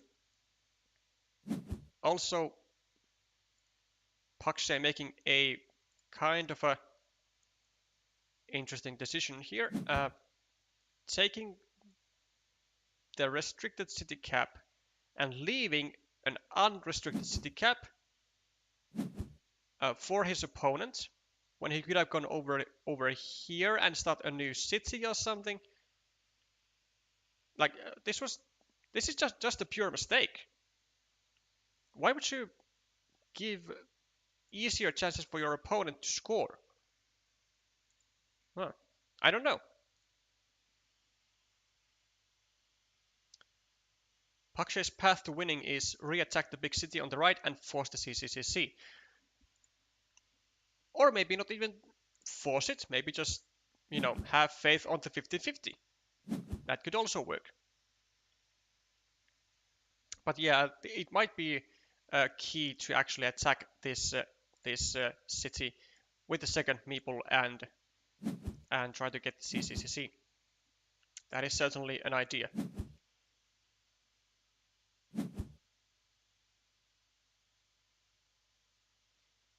Helik should try to keep options for the CCCC.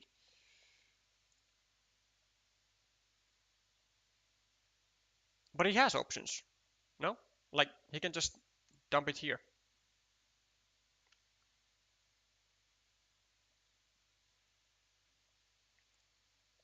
But I do see your point. I mean, the forced CCCC going over here would be kind of tragic for Pakshe. But there it is. Well, now that plan is kind of out the window for Pakshe, as the CCCC is no longer available. which I would dare to say is way more tragic for Pakshay than it is for Helik. Looks to me that Helik is still in a commanding position here with plus 16, 8, 9, 4, 5, minus 3, minus 6, like plus 1, but the chances are again that with the 3 remaining triple cities he's going to be able to get a connection going on this city. When he finishes the city on, well, at the top, he's going to be able to get like a 6-point field, though there are multiple of those available. But yeah, I heavily favor blue in this situation for sure.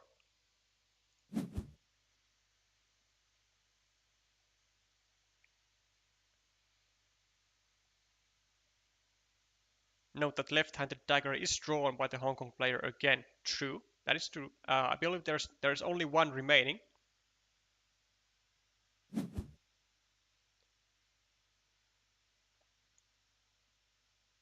He might have known he will get both of them and thus made the block. Oh wait, was that the last one? 1, 2. No, there is still one, but yeah, maybe. Maybe Helik is counting on the fact that he's just gonna get both of the caps and that the block is useful. Though I would still argue against it. I mean, blocking your opponent, blocking your opponent's monastery versus getting 1, 2, 3, 4, 5, 6 extra points. I would still probably value the 6 points in that situation.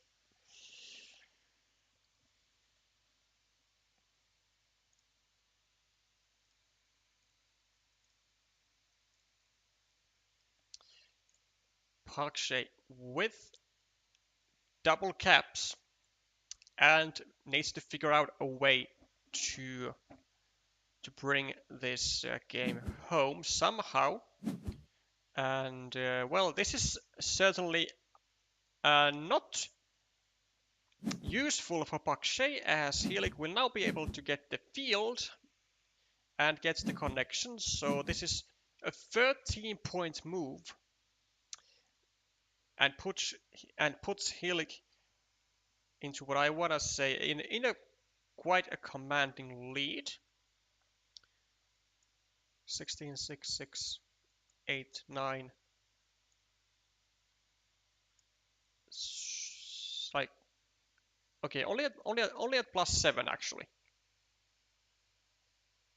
Well, if you think about it, it's not even that bad, because Helik has city caps here that he can use to expand his field.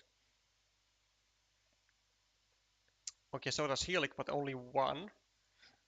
But he does get a meeple back from that, and then he can try to attack the field at the bottom from like maybe a completed city here, and then attack, and then attack here. I mean, this can easily go down to like 4 meeples being seen on the lower field here.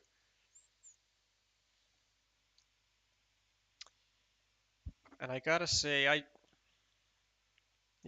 mean, I still don't really like Red's position here, even though he might even have more scoring opportunities here, or like better ones.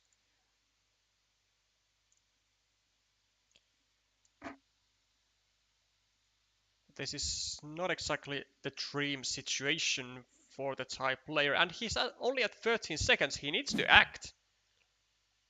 Oh, and the server clocks are on. So at 5 seconds, I mean, he was really like this close actually to to screwing himself over by losing on time. Only at 5 seconds. I mean, you gotta be really careful with the clock here. Helik now with a with an extra meeple. And Pakshay decided to go for a possible block on the city.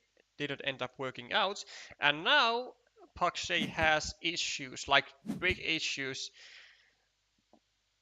with this field here, because Helik is going to attack on this turn to this field, most likely from here. Like, Helik will not leave that field unattended. Make no mistake. I would probably be even ready to put my money on that. Aha! There we go. Helik attacks as expected, and at the same time, at least in my eyes, greatly increases his winning odds.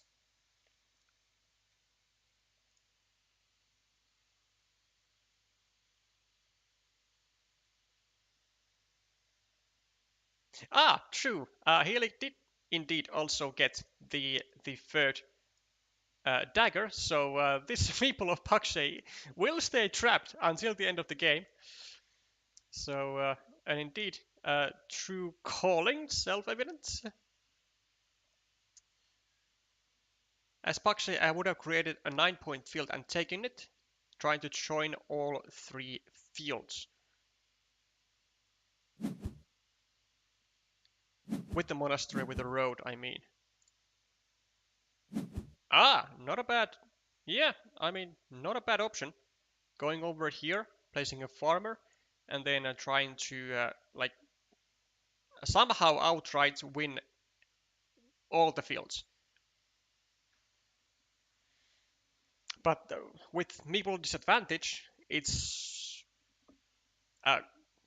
kind of difficult to execute. But you are right in the sense that Pakshay does need some miracles here to happen, and I mean, it might be too late to do that. So plus 20 for Helik. We have plus 26, plus 27, plus 36, plus 42, 33, 28, 20, 12, 9. Plus 9 for Helik and an extra meeple and a way to score here. I mean, it's just great for Helik here. Just absolutely great. Pakshay will need to risk hard. No question about it. Also, there is the second road monastery still remaining, so Helik could potentially even be going over here in the future, and expand his field by 6 points. Maybe take a monastery for 12-point move. I mean, so much good stuff for Helik here still. And like, the situation is just so awful for Pakshay. Okay, this is actually a great find by Pakshay here. So what he's trying to do is he's first of all attacking the 9-point field. He's gonna try to get a meeple back from here. He's gonna try to get the road monastery here, score 8 points, join the field, and then even complete the monastery, get a meeple back, maybe attack to this field again. I mean, it's just great. Okay, so now we go over here. I mean, we have no tiles to waste. We need to go over here. We need to get a road tile. We need to get a road monastery. This is great stuff. This is great stuff. Pakshay has maybe managed to find a way to win here, even though it is a slim chance, but it is what he needs to do. It is a great note, a great sign of this player to find these positions where he is like in such a desperate situation and he needs to really go with a desperate plan, but a plan which can work and which can be immensely powerful.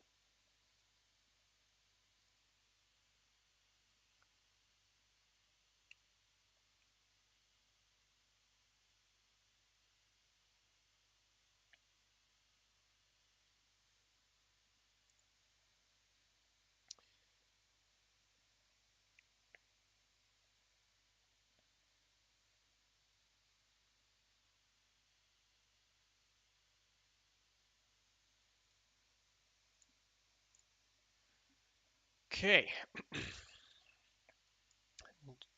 24,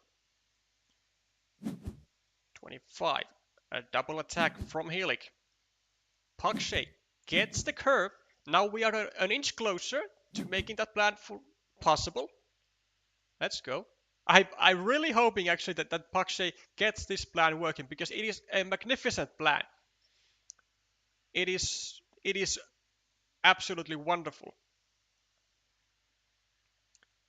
Can he do it though?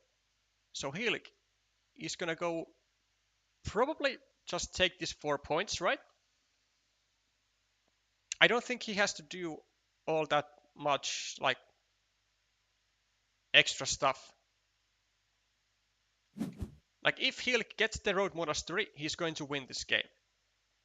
Unfortunately for Pakshay, every turn he doesn't get the road monastery, he is going to lose out on the winning potential. He really needs to get the road monastery on like his next move, because he needs to use this meeple still to attack a field, almost for certain. 1, 2, 3, 4, 5, 6, 7. Still two regular curves for Helig to go over here, and like Helig is fine with getting either either like one curve or the road monastery. I think both of those will essentially almost guarantee him the win. Almost.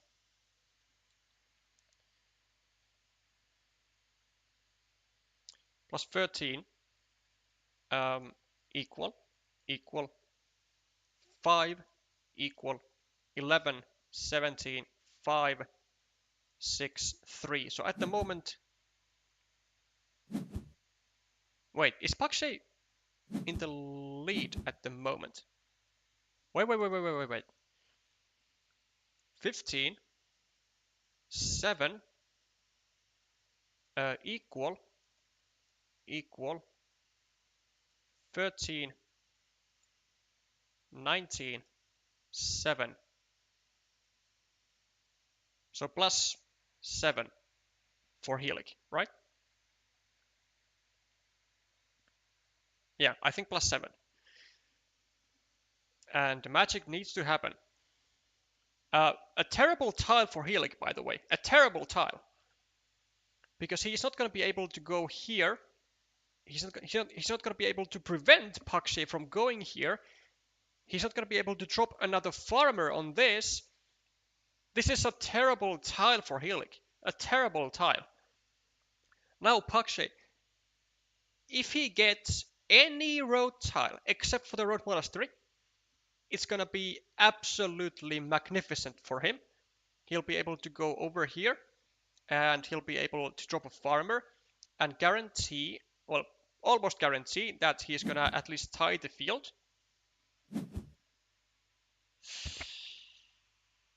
Okay, I mean, this is great. This is great. But, is this an inconvenient moment to get this? Because he has 2 tiles remaining, and there are 2 regular curves, and Pakshay will need to drop a farmer here, but he will also need to most likely take these 9 points, because this is what he has been preparing for. This is the exact tile that is essentially a key tile in Pakshay's Pakshay's winning strategy. a key tile, these 9 points.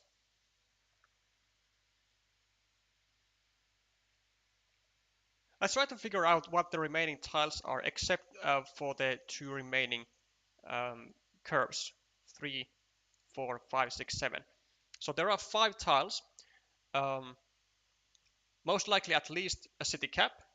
1, 2, 3, 4, 5, 6, 7, 8, 9, 10, 11, 12, 13, 14, 15, 16, 17, 18, 19, 20, 21, 22. There's no city cap. There's no city cap. Wait, Healy cannot complete this. Hold up. Is this a massive blunder for Hillig? He cannot finish the city.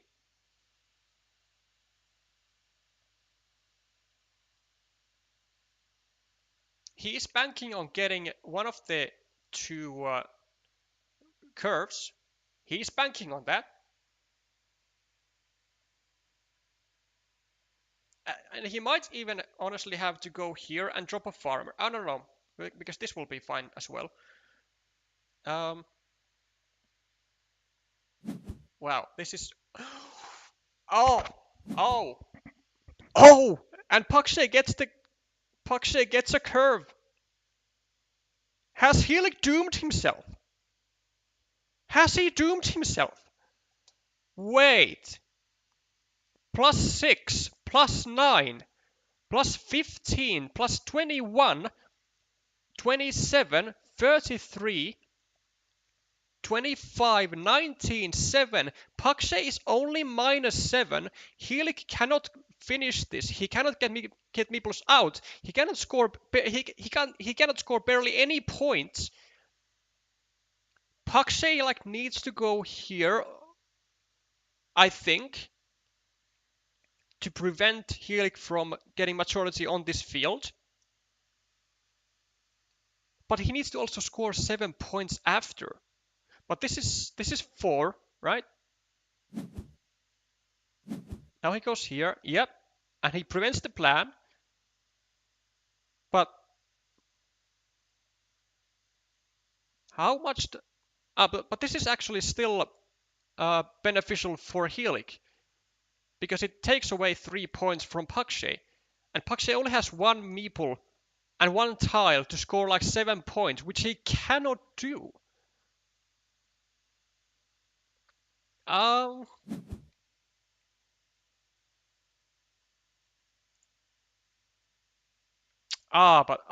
This 6-point move from Healy, probably made with the intention that there was no tile to go over here, and Pakshay with 3 points, which is not enough. What a wonderful move by Healy here. For +6, making the difference of +13 to 10 to 11. A fantastic plan for Pakshay. Really, a fantastic plan for Pakshay to invest his final meeple and to go on an entire sequence of tiles in the right order for the maximum point gain beneficial but possible. And he got there. He got the connection. He prepared the 9-point spot.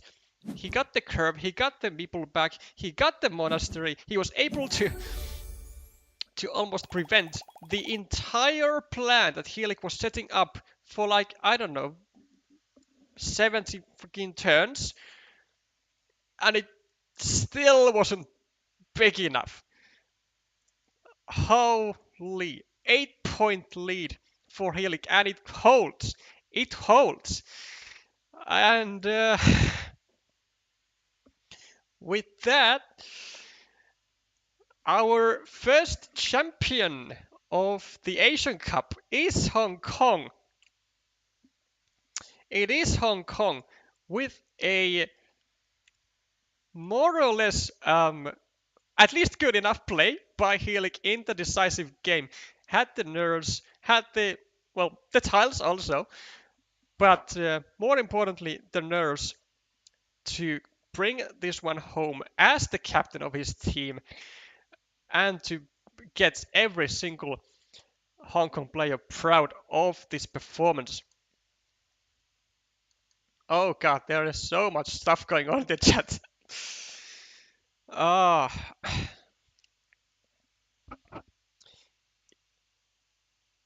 Paxi fought quite well. He certainly fought quite well. That is an understatement, really. He never gave up on this game. He saw a potential path to victory, and he was actually like almost like something like this close to actually getting there.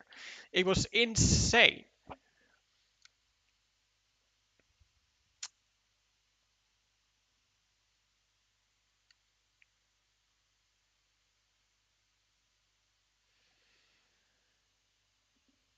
Correct move for Pakshay is to banking on himself to draw the final curve.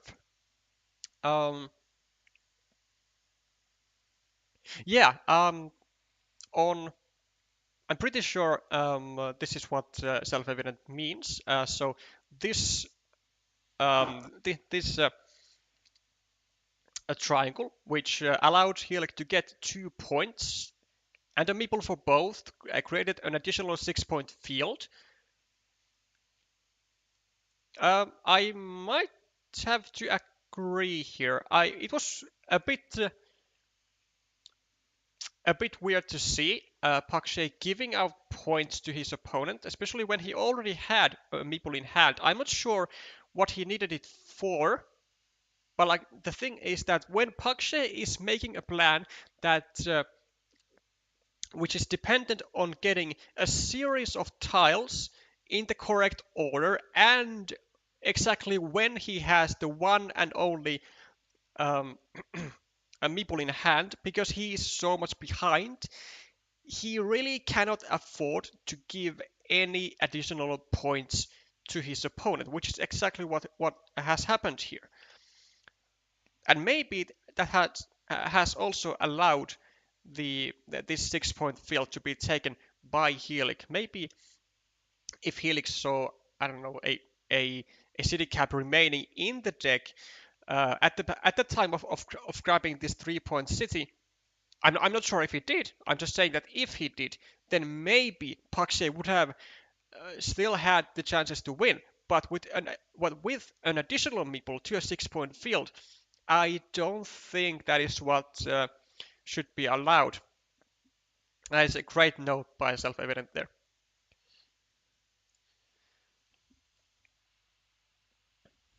And he has a spot to attack the northern city. Also true, but attacking a ruin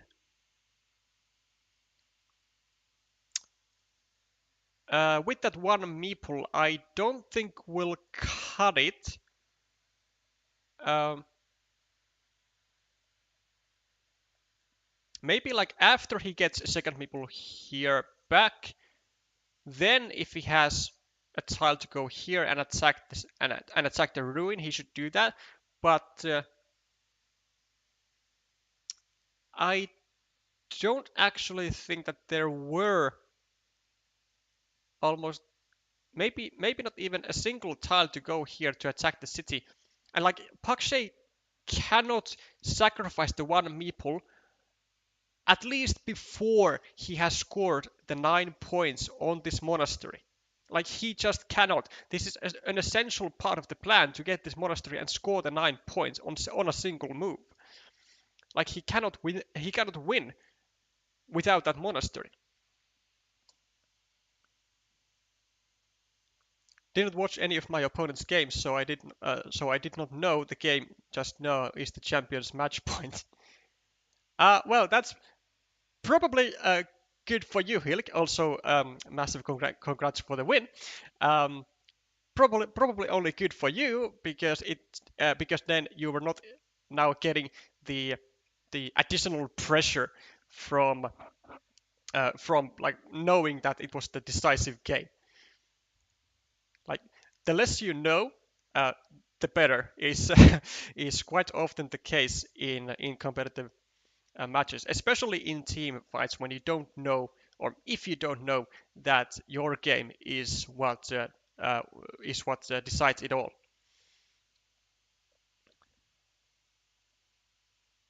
I think self-evident is meaning the plane curve at the bottom uh, is meaning the plane curve at the bottom red field is wrong. He should attack the top field instead of equalizing the bottom field. Ah, oh, oh, but that's also fantastic. Hold up.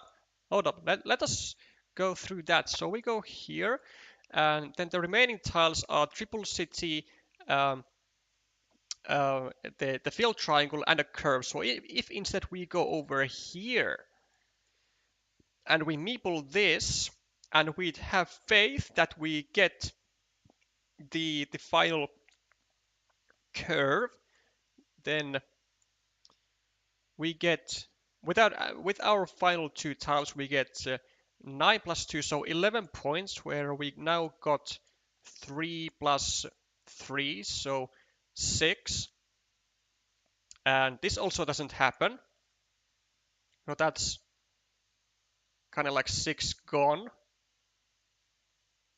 Wait, is there a win there? Oh, wait, because then instead he'll just gets another point here. So he'll gets to like 137 because this doesn't exist. And then Pakshay will get to, so plus 5 to 39. Ah, so there was indeed a winning path for Pakshay with the curve. Ah, that's some next level thinking. Yes, that is. This is why it's good when we have the whole chat here to help. A wonderful spot. So to go over here, knowing that this spot cannot be blocked with the remaining tiles, um, assuming that we get the one and only tile that we are after. Oh, that's just freaking amazing plan. Yeah, because this isn't enough actually. Like if we go here, we get 8 points total. Wow. And that's not enough to like 136 to 37. It's still a loss if we go here. It's like it's a loss here in every scenario that we go here, and we only win if we go over here to try get. Oh, that is just wow. Ah,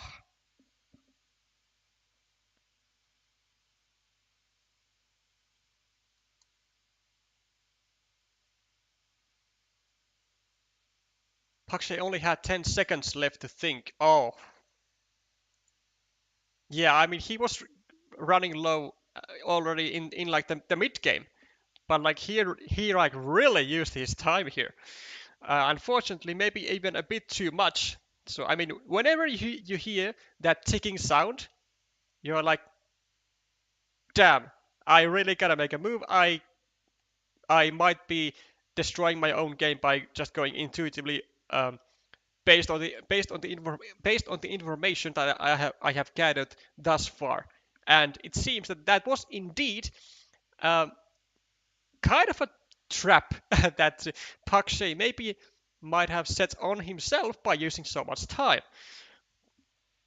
But it's not every player's um, it's not in every player's capabilities to even find the winning move here. I mean, I didn't find it either. I mean, okay, arguably I am streaming, so cut me some slack. But yeah, certainly um, not everyone is going to find the winning moves, no matter how much time there were to be given.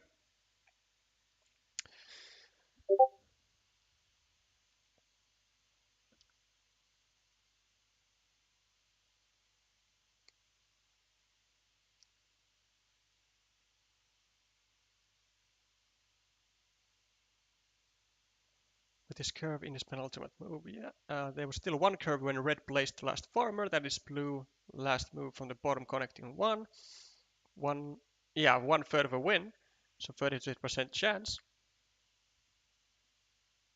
Lucky that my opponent tonight is not self-evident.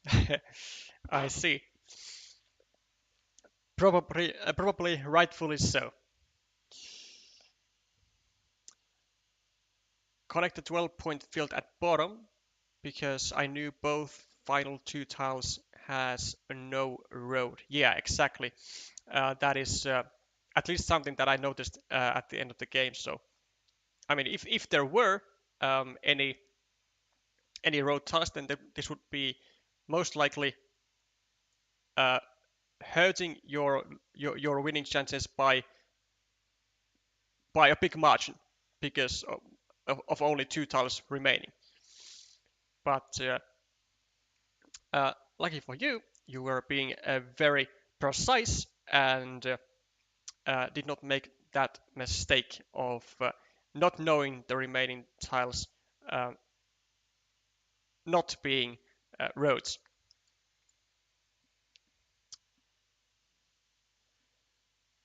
Okay, now that this analysis is off the charts, we can once again congratulate Team Hong Kong for bringing some immense glory and fame to themselves, and also Team Thailand, of course, for a really remarkable tournament success here as your first ever team tournament.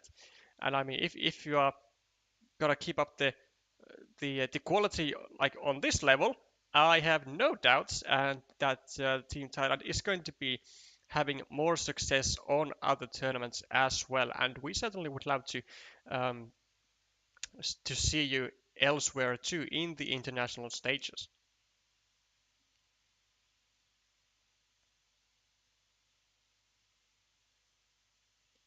But Healy can't connect the field anyway if you don't get the curve. Well, exactly, that is the point. So he has to rely on. Well, actually, both players need to rely on getting the curves or a curve.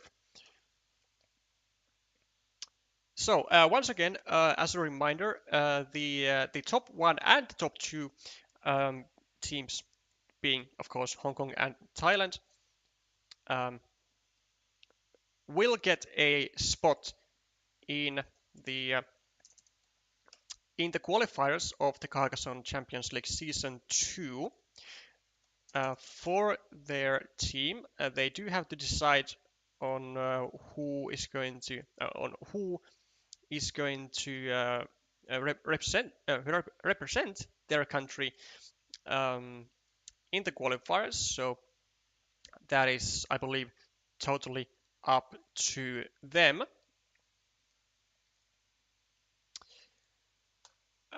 Whoever it will be, I'm going to be very hopeful that we are going to be seeing a lot of action in the qualifiers as well, and certainly in the upcoming Carcassonne Champions League.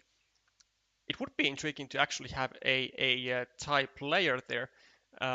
Last year, I'm pretty sure there wasn't anyone, and that is also why in the hold up, so in the rankings, so in the coefficients here, Thailand is probably ranked quite low. Wait, no, no, no. Where is Thailand? Is it even on the whole thing? China, Ukraine, Japan, Mexico, Italy, Taiwan. Well, I mean, kind of a fair thing to say that it's not that it is ranked low because it is not even on the chart. But it will be on the charts um, at the well, maybe it will be on the chart if Thailand will be getting their player to the group stages and through the qualifiers. But I would certainly love to see a new country joining in to this chart.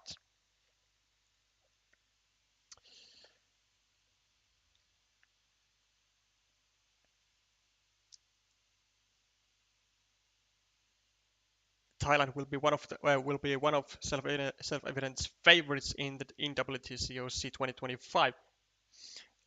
Certainly so. I mean, they have certainly struck into the gold mine, really, with the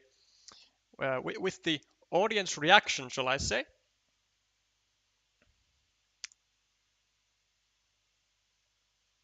Still need to wait 2 years to play VTCOC for up rank. Well, if Thailand is gonna be in the WTCOC, uh, would be just fantastic. They do need to find one more player though, at least, because the minimum player amount is 8 in the WTCOC, and for this tournament, for the Asian Cup, they had 7 players in their team. Oh no, wait, they had 8. They had 8. No, uh, teams. 1, 2, 3, 4. Yeah, they had 8, but Aikoon actually never played in the tournament. Shavin played 1 game, and P Mika also played 1 game, but otherwise a a very strong um, representative form by by the 5 other players: Gun, Idinidad, Techi, Bakshay, and Tama Tama.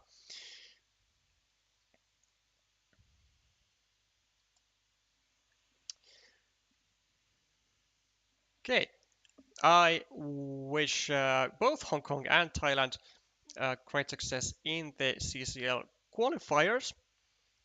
This was a fantastic end to the Asian Cup, and I had a very much a big pleasure to stream as many matches as I possibly could, and will do the same also in the future seasons if they are organized and I just have the time. That'll be it for today. I hope you all have a great rest of the evening, and I will see you and I will see you again with some more Carcassonne content soon enough. Bye for now.